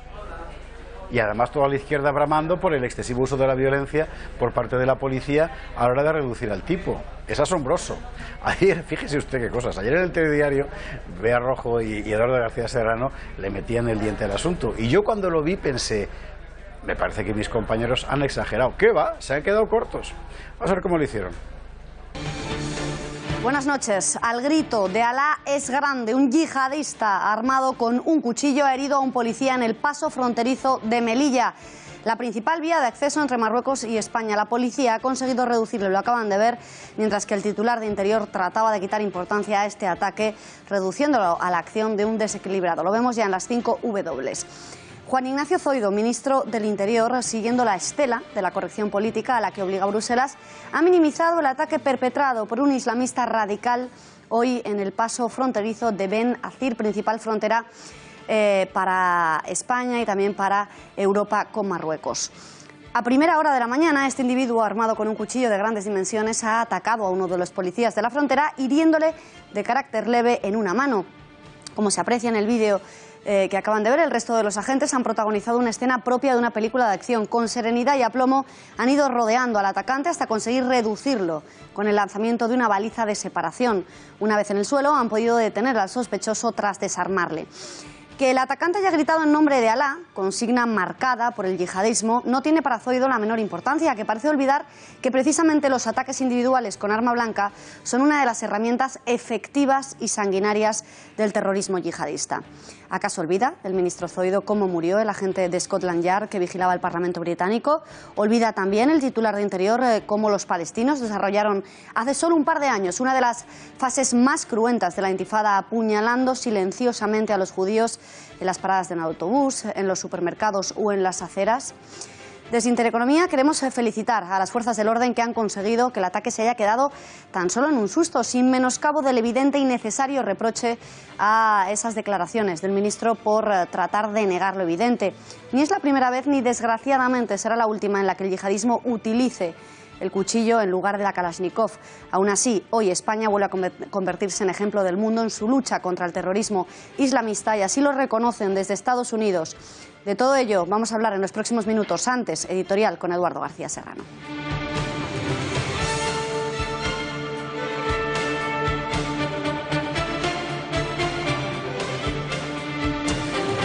Buenas noches, Beatriz. La consigna dictada por la corrección política imperante en Flandes, que es desde donde nos dicen qué y cómo debemos hacer, cómo debemos hablar y hasta cómo debemos pensar, obliga a degradar cualquier ataque islamista que no despliegue sobre el terreno una logística digna de una acción de guerra, reduciéndolo siempre a la acción de un perturbado. Esto es lo que ha hecho hoy el ministro de Interior español, tratando de ocultar la evidencia de lo sucedido: un cuchillo y la invocación a la grandeza de Alá en la garganta y en los labios del terrorista, felizmente reducido por la policía española en Melilla. El ministro, más que nadie, debería saber, porque ya ha sucedido en Israel y está sucediendo en toda Europa, que un hombre solo con un cuchillo dispuesto a matar en el nombre de Alá es tan peligroso como un Kalashnikov, porque es más fácil que se mimetice entre el gentío presa del pánico, es más fácil que se deshaga del arma que puede adquirir en cualquier ferretería o hipermercado sin necesidad de acudir a los mercados negros de venta de armas de fuego, en los que siempre se deja rastro, y al no estar generalmente fichado es mucho más difícil de localizar, perseguir y detener. De ahí el inestimable valor de lo que ha hecho hoy la policía española en Melilla. Si el ministro quiere hacernos creer que es un perturbado, tendrá que acabar aceptando que todos los yihadistas lo son, y que están perturbados por los mandatos del Corán y por las prédicas que reciben todos los viernes de oración en todas las mezquitas de España y de Europa. Bueno, pues aquí lo tiene usted, puesto en libertad sin cargos. La agencia EFE informa, citando fuentes judiciales, que este caballero, un ciudadano marroquí de 29 años, no residente de la ciudad de Melilla, ha pasado la noche en la comisaría de policía y tras pasar a disposición judicial, la autoridad judicial lo ha puesto en libertad sin cargos. Si alguna vez se encuentra usted en una situación apurada en la que se enfrenta a varios policías con un cuchillo de 38 centímetros, grite Alá es el más grande, que tendrá usted la seguridad de que quedará puesto en libertad sin cargos. Es que es incomprensible, pero en fin, las cosas de España. Bueno, hoy era el gran día de ver a Mariano Rajoy en la Audiencia Nacional, o mejor dicho, ante la Audiencia Nacional, declarando como testigo por una de las innumerables piezas del caso Gürtel. Vamos por partes. ¿Qué ha dicho Mariano Rajoy? María Matos nos ha preparado una selección. Esto ha dicho el presidente. Luis, nada es fácil, pero hacemos lo que podemos. Ánimo. Era abril de 2012. ¿Nos puede explicar qué estaban haciendo en ese momento? Que le decía usted, hacemos lo que podemos. ¿Qué estaban ustedes haciendo? Mire, yo he respondido a los mensajes del señor Bárcenas. Estábamos en otro contexto temporal diferente al de ahora, porque tengo la costumbre de responder a los mensajes que me manda la gente y lo hago porque tienen mi teléfono. Podía haber utilizado esa frase u otra frase cualquiera. No tiene ningún significado ninguno. Es decir, hacemos lo que podemos significa que no estaba haciendo nada. No. Hacemos lo que podemos significa que no hicimos nada que pudiera perjudicar a ningún proceso. El señor Bárcenas había declarado que había una caja B en el Partido Popular desde hacía 20 años y que luego ha llamado contabilidad extracontable. Y si usted conocía algo sobre, o tenía algún rumor en el propio partido, dado su historial en el partido, sobre la existencia de esa caja B. Absolutamente ninguno. Como le he dicho antes, jamás me he ocupado de ninguna cuestión de contabilidad. Lo único que me importaba a mí era que los informes del Tribunal de Cuentas fueran unos informes positivos, que nos dijeran que las cuentas estaban bien y punto. Porque, vuelvo a insistirle, mis responsabilidades son políticas, no son de contabilidad. Y en lo que concierne a los complementos de sueldo a determinadas personas y en los que en los papeles famosos de Bárcenas figura ¿usted afirma o niega que recibiera alguna cantidad? Son absolutamente falsos. Cobrábamos un sueldo de diputado y bastantes personas del partido tenían un complemento que abonaba el partido y que se declaraba Hacienda. Cuando entramos en el Gobierno dejamos de cobrar ese complemento porque no se podía hacer. ¿Existían disensiones del Partido Popular en relación a las cuentas que el señor Bárcenas tenía en Suiza? Mire, yo, con absoluta franqueza, no sé de qué disensiones me habla, no sé nada de las cuentas, las supe cuando fueron publicadas en los medios de comunicación. Usted sabía que el anterior tesorero tenía una cuenta abierta en Suiza, en concreto en la banca Gotardo, y se llamaba Glotón la cuenta. Ni la más remota idea, con absoluta franqueza. En resumidas cuentas, Rajoy ha negado todo, cosa que era lo previsible. Las reacciones de la izquierda, todo ya ultraizquierda en realidad, Podemos a Pedro Sánchez, ha sido airada, como es lógico, y han pedido la dimisión de Rajoy. Cosa que era comprensible, pero forma parte del mismo espectáculo. Pero, ¿de qué era exactamente de lo que se acusaba o de lo que tenía que testificar el presidente del Gobierno? Ayer en el telediario María Matos nos lo explicó con mucha claridad. Vamos a verlo. De 300 periodistas acreditados, 21 medios extranjeros como la televisión francesa, la alemana o la rusa y fortísimas medidas de seguridad. Ya está todo listo para que mañana el presidente del Gobierno, Mariano Rajoy, declare como testigo en el juicio del caso Gürtel. Pero ¿cómo va a ser esa comparecencia que de momento está llena de incógnitas? María Matos, muy buenas noches. Buenas noches, Beatriz.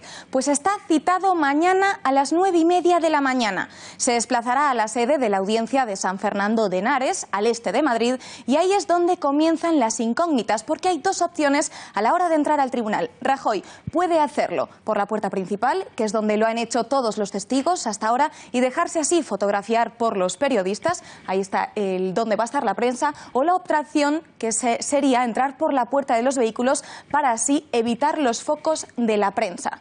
A su llegada, el presidente de la Audiencia Nacional, José Ramón Navarro, tiene previsto salir a recibirlo a la puerta de la audiencia. Por eso creemos que Rajoy va a elegir esa primera opción y entrará por la puerta principal. Pero una vez dentro, Rajoy no se sentará en la mesa situada enfrente de los jueces y de los fiscales. No, como todos los testigos, sino que los magistrados han acordado que esté en un estrado a la misma altura que los abogados y que el tribunal. Así, pues no tendrá que levantar la cabeza al responder a las preguntas y se librará de la foto que todo el mundo busca. Rajoy sentado en el banquillo con Bárcenas como acusado a sus espaldas. A Correa no lo tendrá porque dice que no va a venir. Como vemos, aquí ya se distingue un trato de favor al intentar preservar la imagen de Rajoy en vez de dejar que acuda como un ciudadano más a declarar. Pero Rajoy no va a estar solo. Irá acompañado de su abogado Jesús Santos, que ha sido teniente fiscal de la Audiencia Nacional y que también es el mismo abogado que utiliza Cristiano Ronaldo. Nos hemos dado cuenta que el presidente ha tenido su agenda suspendida durante toda esta semana para poder preparar bien la declaración. Y es que su abogado, junto con su equipo, le han elaborado una batería de 200 posibles preguntas a las que tendría que responder para evitar que conteste con respuestas como, por ejemplo, no lo sé o no lo recuerdo. Pero ¿quiénes van a poder preguntarle directamente a Rajoy? Pues el primero en hacerlo será el abogado Benítez de Lugo, representante de la Asociación Socialista de Adade, y estará asistido por Francisco Montiel, el abogado que ha llevado el peso de esta acción popular desde que empezó el juicio. Después le llegará el turno a la Fiscalía. Concepción Sabadell podría preguntar si quisiese, aunque recordamos que ya se opuso a que Rajoy declarase. Y el fiscal anticorrupción, Alejandro Luzón, irá al juicio, pero por cortesía institucional, y no hará ninguna pregunta. Y si todavía queda algo por saber, será el turno del abogado de los socialistas valencianos y después le tocaría al Partido Socialista de Madrid y a las defensas. Y por último, ¿sobre qué le van a preguntar en esa declaración de mañana? Pues está obligado a responder absolutamente a todas las cuestiones sobre la financiación de su partido, la contabilidad B, las donaciones recibidas o sobre su relación con Correa o también el famoso mensaje a Bárcenas. Tendrá que responder por los cargos de responsabilidad que tenía en el partido entre 1999 y 2005. Sin duda, una declaración que le convertirá en el primer presidente del Gobierno de España en acudir a un juicio. No es Mariano Rajoy el único presidente que ha tenido que dar explicaciones a la justicia. En plano nacional, el 8 de junio de 1995, Adolfo Suárez declaró ante la audiencia por el caso Banesto.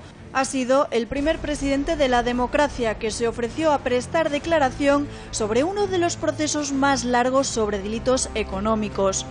Felipe González, el expresidente que sufrió la dimisión de 18 ministros en cadena por corrupción, también declaró ante el Tribunal Supremo en calidad de testigo por un caso de los GAL. Y si miramos fuera de nuestras fronteras, también hay casos de presidentes y de primeros ministros que se sentaron en el banquillo. Casos que el Partido Popular usó para quitarle hierro a la citación. En nuestro país vecino, Francia, Lionel Jospin fue primer ministro y declaró como testigo por una supuesta financiación ilegal del Partido Socialista francés. Ocurrió en el 2001 y 5 años más tarde le tocó a Dominique Villepin por una trama de listas bancarias falsificadas. El primer ministro británico, David Cameron, declaró en 2012 por la polémica que saltó a la luz sobre unas escuchas ilegales de un periódico. Pero es que incluso Donald Tusk, el presidente del Consejo Europeo, tuvo que declarar por una presunta traición diplomática al no haber gestionado las autopsias ni haber devuelto los restos del avión presidencial accidentado en Rusia, en donde falleció el jefe del Estado polaco y otros 95 representantes políticos, militares y eclesiásticos. También fuera de Europa, Michelle Bachelet, la presidenta de Chile, declaró en 2016 como testigo de un caso de tráfico de influencias de la empresa Cabal, sociedad en la que su nuera es socia y donde su hijo trabajó durante 4 años. No será el primero, pero sí se convertirá, por tanto, en el único y primer presidente del gobierno en ejercicio en declarar ante la justicia. Pues fenomenal. Yo no estoy de acuerdo.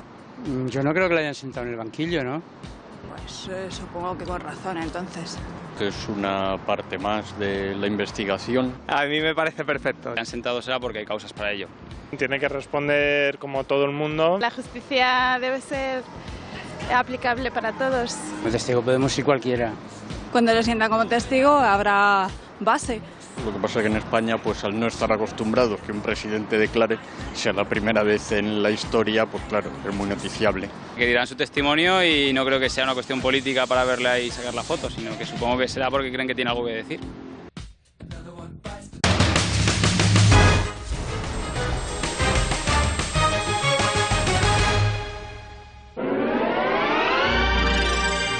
Volvemos en un minuto.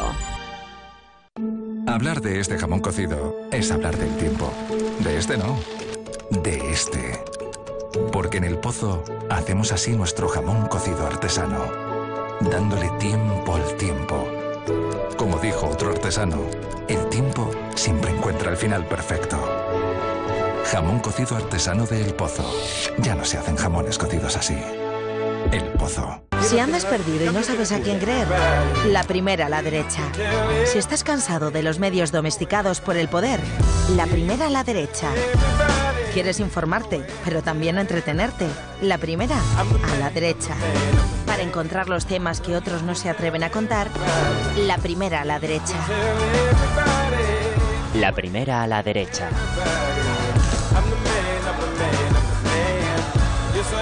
Gaceta.es. La primera a la derecha.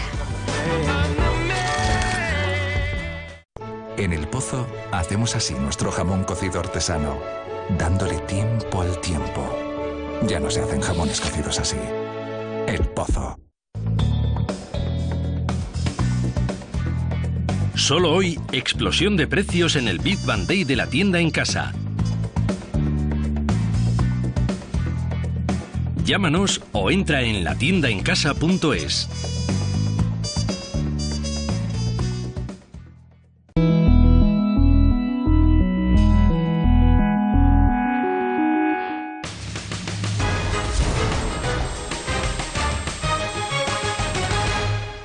Bien, hemos visto lo que ha dicho Rajoy en la Audiencia Nacional y hemos visto también cuál era el contexto de su comparecencia. ¿Qué ha dicho la oposición? Vamos con Pedro Sánchez. Raquel, cuando quieras, vamos con ella. Momento en el que las palabras dejan de ser suficientes y uno debe mostrar lo que es. Yo dimití para defender mis convicciones. Y yo le pregunto, señor Rajoy, ¿dónde están las suyas? Porque ahora mismo para España es mucho mejor el que usted abandone la presidencia del Gobierno a que permanezca en ella. Señor presidente, si usted no pone fin a su agonía, desgraciadamente acabarán agonizando las instituciones y nuestra democracia. Así que solamente le queda una salida honorable. Presente su dimisión oficial ante el rey esta misma mañana. Solo tiene un camino: dimitir. No arrastre a España en su caída, señor presidente. Dimita. Tenemos, y usted lo sabe, lo saben también el conjunto de españoles, grandes diferencias políticas, señor presidente. Pero este es un asunto de Estado que va más allá de todas las discrepancias ideológicas que podamos tener. Sus circunstancias personales, por así calificarles, no tienen por qué ser las circunstancias de España. Nuestro Estado exige un cambio de tono, de formas, de políticas, de entendimiento y de personas. Así que, señor presidente del Gobierno, entre el interés de España y el interés propio, yo le pido que pida o que piense en el interés de España y, en consecuencia, dimita. Para nosotros la corrupción es ahora mismo el mayor enemigo de nuestro Estado. Para usted, que nunca supo nada, según nos ha querido hacernos creer en su declaración, la corrupción no tiene cara, no tiene candidatos, no tiene partidos, no tiene ministerios, no tiene gobiernos, pero luego siempre está presente en todos los gobiernos en los que usted ha participado. Cuando era ministro con el señor Aznar como presidente del Gobierno y ahora que es usted presidente del Gobierno. Con usted la corrupción ya ha llegado a la presidencia del Gobierno de España, degradando en consecuencia al máximo representante del Estado español. También Pablo Iglesias, sobreactuándose ostensiblemente, ha pedido la dimisión de Rajoy. Es seguramente lo que se esperaba de ellos en tal circunstancia. Vámonos con otro asunto, porque mientras nos distraemos con estas amenidades, el programa catalán sigue vivo. y además ahora en las dos partes, es decir, aquí y también allá, en Cataluña. ¿Qué está pasando ahora mismo? Bueno, pues un poco de todo, empezando porque las bajas siguen produciéndose en la cúpula del gobierno catalán y al mismo tiempo emergen ya públicamente cosas que siempre hemos denunciado aquí, por ejemplo, sobre el uso absolutamente sectario y partidista de la publicidad institucional del gobierno catalán. Ayer en el telediario lo explicábamos detalladamente. Vamos a recordarlo. A pesar de los esfuerzos por tranquilizar a los miembros del Ejecutivo Autonómico catalán, el miedo sigue cundiendo entre los consejeros. Continúa el goteo de ceses, de dimisiones que estamos viviendo en los últimos días. Hoy le ha tocado el turno al número 2 de Culturas. Apenas 15 días después de su nombramiento, el hasta hoy número 2 del Departamento de Cultura de la Generalitat, Xavier Guibert, un alto cargo de la Administración catalana desde el año 2010, ha cesado como secretario general de esa consejería tras haber sido nombrado para este puesto el pasado día 11 de julio. El conseller de Presidencia, Jordi Turull, ha anunciado tras la reunión del Consejo Ejecutivo que el Gobierno ha nombrado para el cargo que deja Guibert a Dolors Portús, nacida en Torrelló, Barcelona, en el año 51 y licenciada en Geografía e Historia por la Universidad Autónoma de la Ciudad Condal. 98 millones de euros en publicidad institucional. Es lo que se gastó Artur Mas entre 2011 y 2015. 4 años dilapidando el dinero público de todos los españoles, de todos los catalanes, en publicitar el proceso independentista en medios afines. Los datos han sido hechos públicos por la propia Generalitat de Cataluña a través de la Comisión Asesora de Publicidad Institucional. Para hacernos una idea de lo elevadísima que es esta cifra, que se destina a pagar, como decimos, anuncios publicitarios de los diferentes departamentos del gobierno catalán, todo lo invertido por la Generalitat durante estos 4 años representa casi el 60% de los 175 millones de euros que ha invertido la Administración Central para este mismo concepto en toda España. Un presupuesto que además se fue incrementando paulatinamente año a año, desde los poco más de 10 millones de euros que la Generalitat se gastó en publicidad institucional en el año 2011, hasta triplicar esta cifra en el año 2015 con unos presupuestos que rondaban los 30 millones de euros. Un crecimiento exponencial en el que no solo llegó algún año a equipararse con el presupuesto total invertido por el Gobierno en todo el territorio nacional, sino que llegó a superarlo. Es el caso del año 2013. En este año es cuando Artur Mas se gastó 20,3 millones de euros frente a los 17,4 que se gastó el Gobierno de la Nación. Pero vamos a ver ahora detalladamente el desglose de este gasto. El 70% del presupuesto, el 72% destinado a publicidad, proviene de Presidencia. 71 millones, que es lo que se gastó Presidencia ese año. Invirtieron el 50% en prensa escrita, un 20% en medios televisivos, otro 15% en radio y un 8% en Internet. Los medios digitales, como ven, fueron los menos beneficiados por el Gobierno. Pero ¿por qué decimos que otorgaron esta publicidad a medios afines? Bueno, pues aquí está la prueba. Del presupuesto total gastado, 98 millones de euros, esos 98 millones de los que le hablábamos antes, casi 15 se otorgaron a dedo al periódico, al diario independentista, el Periódico de Cataluña, casi 9 al Punt Avui. La Vanguardia también puede estar contenta, agradecida, con más de 5,5 millones. Seguimos viendo Ara, 4.900.000 euros, RAC-U, 4.600.000, WIT TV, beneficiado con 4 millones, TV3, un poco por encima de los 2 millones. Pero es que si hacemos un cómputo de todo ello, llegamos a una conclusión, y es que el Grupo Godó fue uno de los más beneficiados, con más de 16,5 millones de euros en publicidad institucional. Veamos ahora cómo se lo agradecieron a la Generalitat. Los ejemplos de manipulación a favor de la independencia del mal llamado procés independentista son constantes, por lo que sería imposible detallarlos todos. Hemos elegido 3 en el caso de La Vanguardia. Esta noticia que van a ver, en la que La Vanguardia asegura, sin sonrojo, que Cataluña sería el 38º país más competitivo del mundo en caso de ser independiente, en contra del criterio de todos los expertos del mundo, que dibujan una Cataluña arruinada e incapaz de hacer frente a sus gastos más básicos. Pero veamos más noticias. El mismo diario afirma que un informe avala que la secesión pactada sería la vía más rentable para Cataluña, o este otro. Vamos a verles, porque también les vale el humor. Una viñeta en la que les vale para hacer política. Aquí queda claro que si llevas una bandera de España, bueno, pues eres un fascista o eres un esquín. Pero vamos a ver más ejemplos de esos medios que se vieron beneficiados por la Generalitat. El Periódico era cuantitativamente el más beneficiado directamente, con 14,5 millones. ¿Quieren saber por qué? Bueno, pues vamos a verlo en este ejemplo. Clamor soberanista por el nuevo arresto de la CUP. Falso absolutamente, porque se sabe que allí, en esa manifestación concreta, hubo 4 gatos. ¿Qué pasa si miramos al Punavuí? No dista mucho de lo que les hemos enseñado hasta ahora. Y es que, bueno, pues el pueblo nunca falla, titular que utiliza el Punavuí, rescatando una de las tesis totalitarias utilizada, entre otros, por Goebbels. O este ejemplo que van a ver, en el que evitan nombrar la nacionalidad de Mireia Belmonte, una catalana orgullosa de ser española. Una costumbre, la de dilapidar el dinero público, que no han abandonado, y la prueba de ello es la organización de Happy Hours en Miami para publicitar internacionalmente la independencia de Cataluña con dinero público, con el único objetivo de activar el censo en el extranjero. Entre copas y cócteles de lujo se pretende explicar a los concurrentes las ventajas y bondades de inscribirse en este censo, que podría ser utilizado como censo encubierto para ese referéndum ilegal. El evento, organizado por el Catalan Institute of America, asociación dedicada a promover la lengua y cultura catalana en Estados Unidos y cuya web aparece plagada de contenidos a favor de la independencia, ha contado también con el apoyo de Òmnium Cultural, fundación independentista.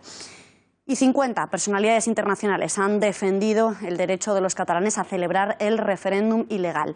Lo han hecho en un manifiesto que, bajo el título de Les Catalans Vote, o Dejad votar a los catalanes, reivindica que la mejor forma de resolver las disputas internas legítimas es emplear las herramientas de la democracia. Llaman, eso sí, desde la equidistancia, al Gobierno a trabajar junto a las instituciones catalanas para que los ciudadanos de esa región puedan votar su futuro político, futuro que a ellos no les afecta ni les va a afectar nunca. Laura Fernández Cañas, buenas noches. Buenas noches. Pues así es, entre los nuevos firmantes del manifiesto, difundido en el 2014 y firmado de momento por medio centenar de personalidades foráneas, figuran también más de un premio Nobel de la Paz, como Jody Williams, activista americana por los derechos humanos y coordinadora de la campaña internacional para la prohibición de las minas antipersona, o la activista boliviana Rigoberta Menchú, defensora, entre otras causas, de los terroristas de las FARC. Pero también se han sumado artistas y músicos como Yoko Ono, que tras destruir a los Beatles parece ahora estar empeñada en hacer lo propio con España. Lo hace claro desde su piso en el Upper East Side, en el barrio Pijo de Nueva York, desde donde también lucha en contra del fracking, de la discutida técnica de extracción de hidrocarburos, y sale en defensa del fundador de Wikileaks, perseguido por autoridades de Estados Unidos. A Yoko Ono le acompañan Peter Gabriel, el cantautor cubano y fiel trovador de Fidel Castro, Silvio Rodríguez, y el actor de Hollywood, Viggo Mortensen, entre otros. Y en el ámbito deportivo, el exjugador del Barça, Hristo Stoichkov, que por lo visto tiene más que la camiseta azulgrana en común con Gerard Piqué. Pero como no todo podía ser celebrities empatizando con Puigdemont y Junqueras a miles de kilómetros de distancia, también han sido varios los escritores y artistas catalanes que, conociendo la realidad que ahí se vive, han alzado su voz públicamente en contra de la independencia catalana y por ende de la celebración del referéndum ilegal del 1 de octubre. Es el caso de Eduardo Mendoza, ganador de un premio Cervantes, que cree que el referéndum propuesto para el 1 de octubre es un proceso descarrilado. En la misma línea, Juan Marsá, que también ganó ese premio y que cree que es rigurosamente incompatible con un Estado de Derecho. Y en el ámbito musical, Joan Manuel Serrat, uno de los más famosos cantantes de Cataluña, asegura que él no iría a votar a unas elecciones que no apelaran a la mayoría ciudadana y que no fueran realmente vinculantes. Y más allá de las artes, también rechaza la independencia Joan Botella, catedrático de Ciencias Políticas y decano de Derecho de la Universidad de Barcelona, que dice que no solo tiene sentido, sino que tampoco tiene validez internacional, que no es conforme con la regulación constitucional española, que tampoco hay una junta de censo, ni ley electoral, ni neutralidad de los convocantes. Cada uno puede tener la opinión que quiera. No estoy de acuerdo con eso. Ellos sabrán. Muy mal. Pero vamos, si quieren irse, que se vayan. Eso sí, sin subvenciones de España ni nada de nada. Cada uno arrima el ascua de su sardina. Tal vez tendrían que tener una opinión neutral, ni a favor ni en contra. Que supongo que opinan de lo que no saben. Es un poco opinión personal. Las personalidades también, en un porcentaje mayor o pequeño, quieren su cuota de pantalla. Es su opción y y me parece muy bien, ¿no? No conocen la situación, creen que están apoyando una causa del débil contra el fuerte, cuando realmente no estoy tan seguro de que los catalanes, en este caso independentistas, sean los débiles.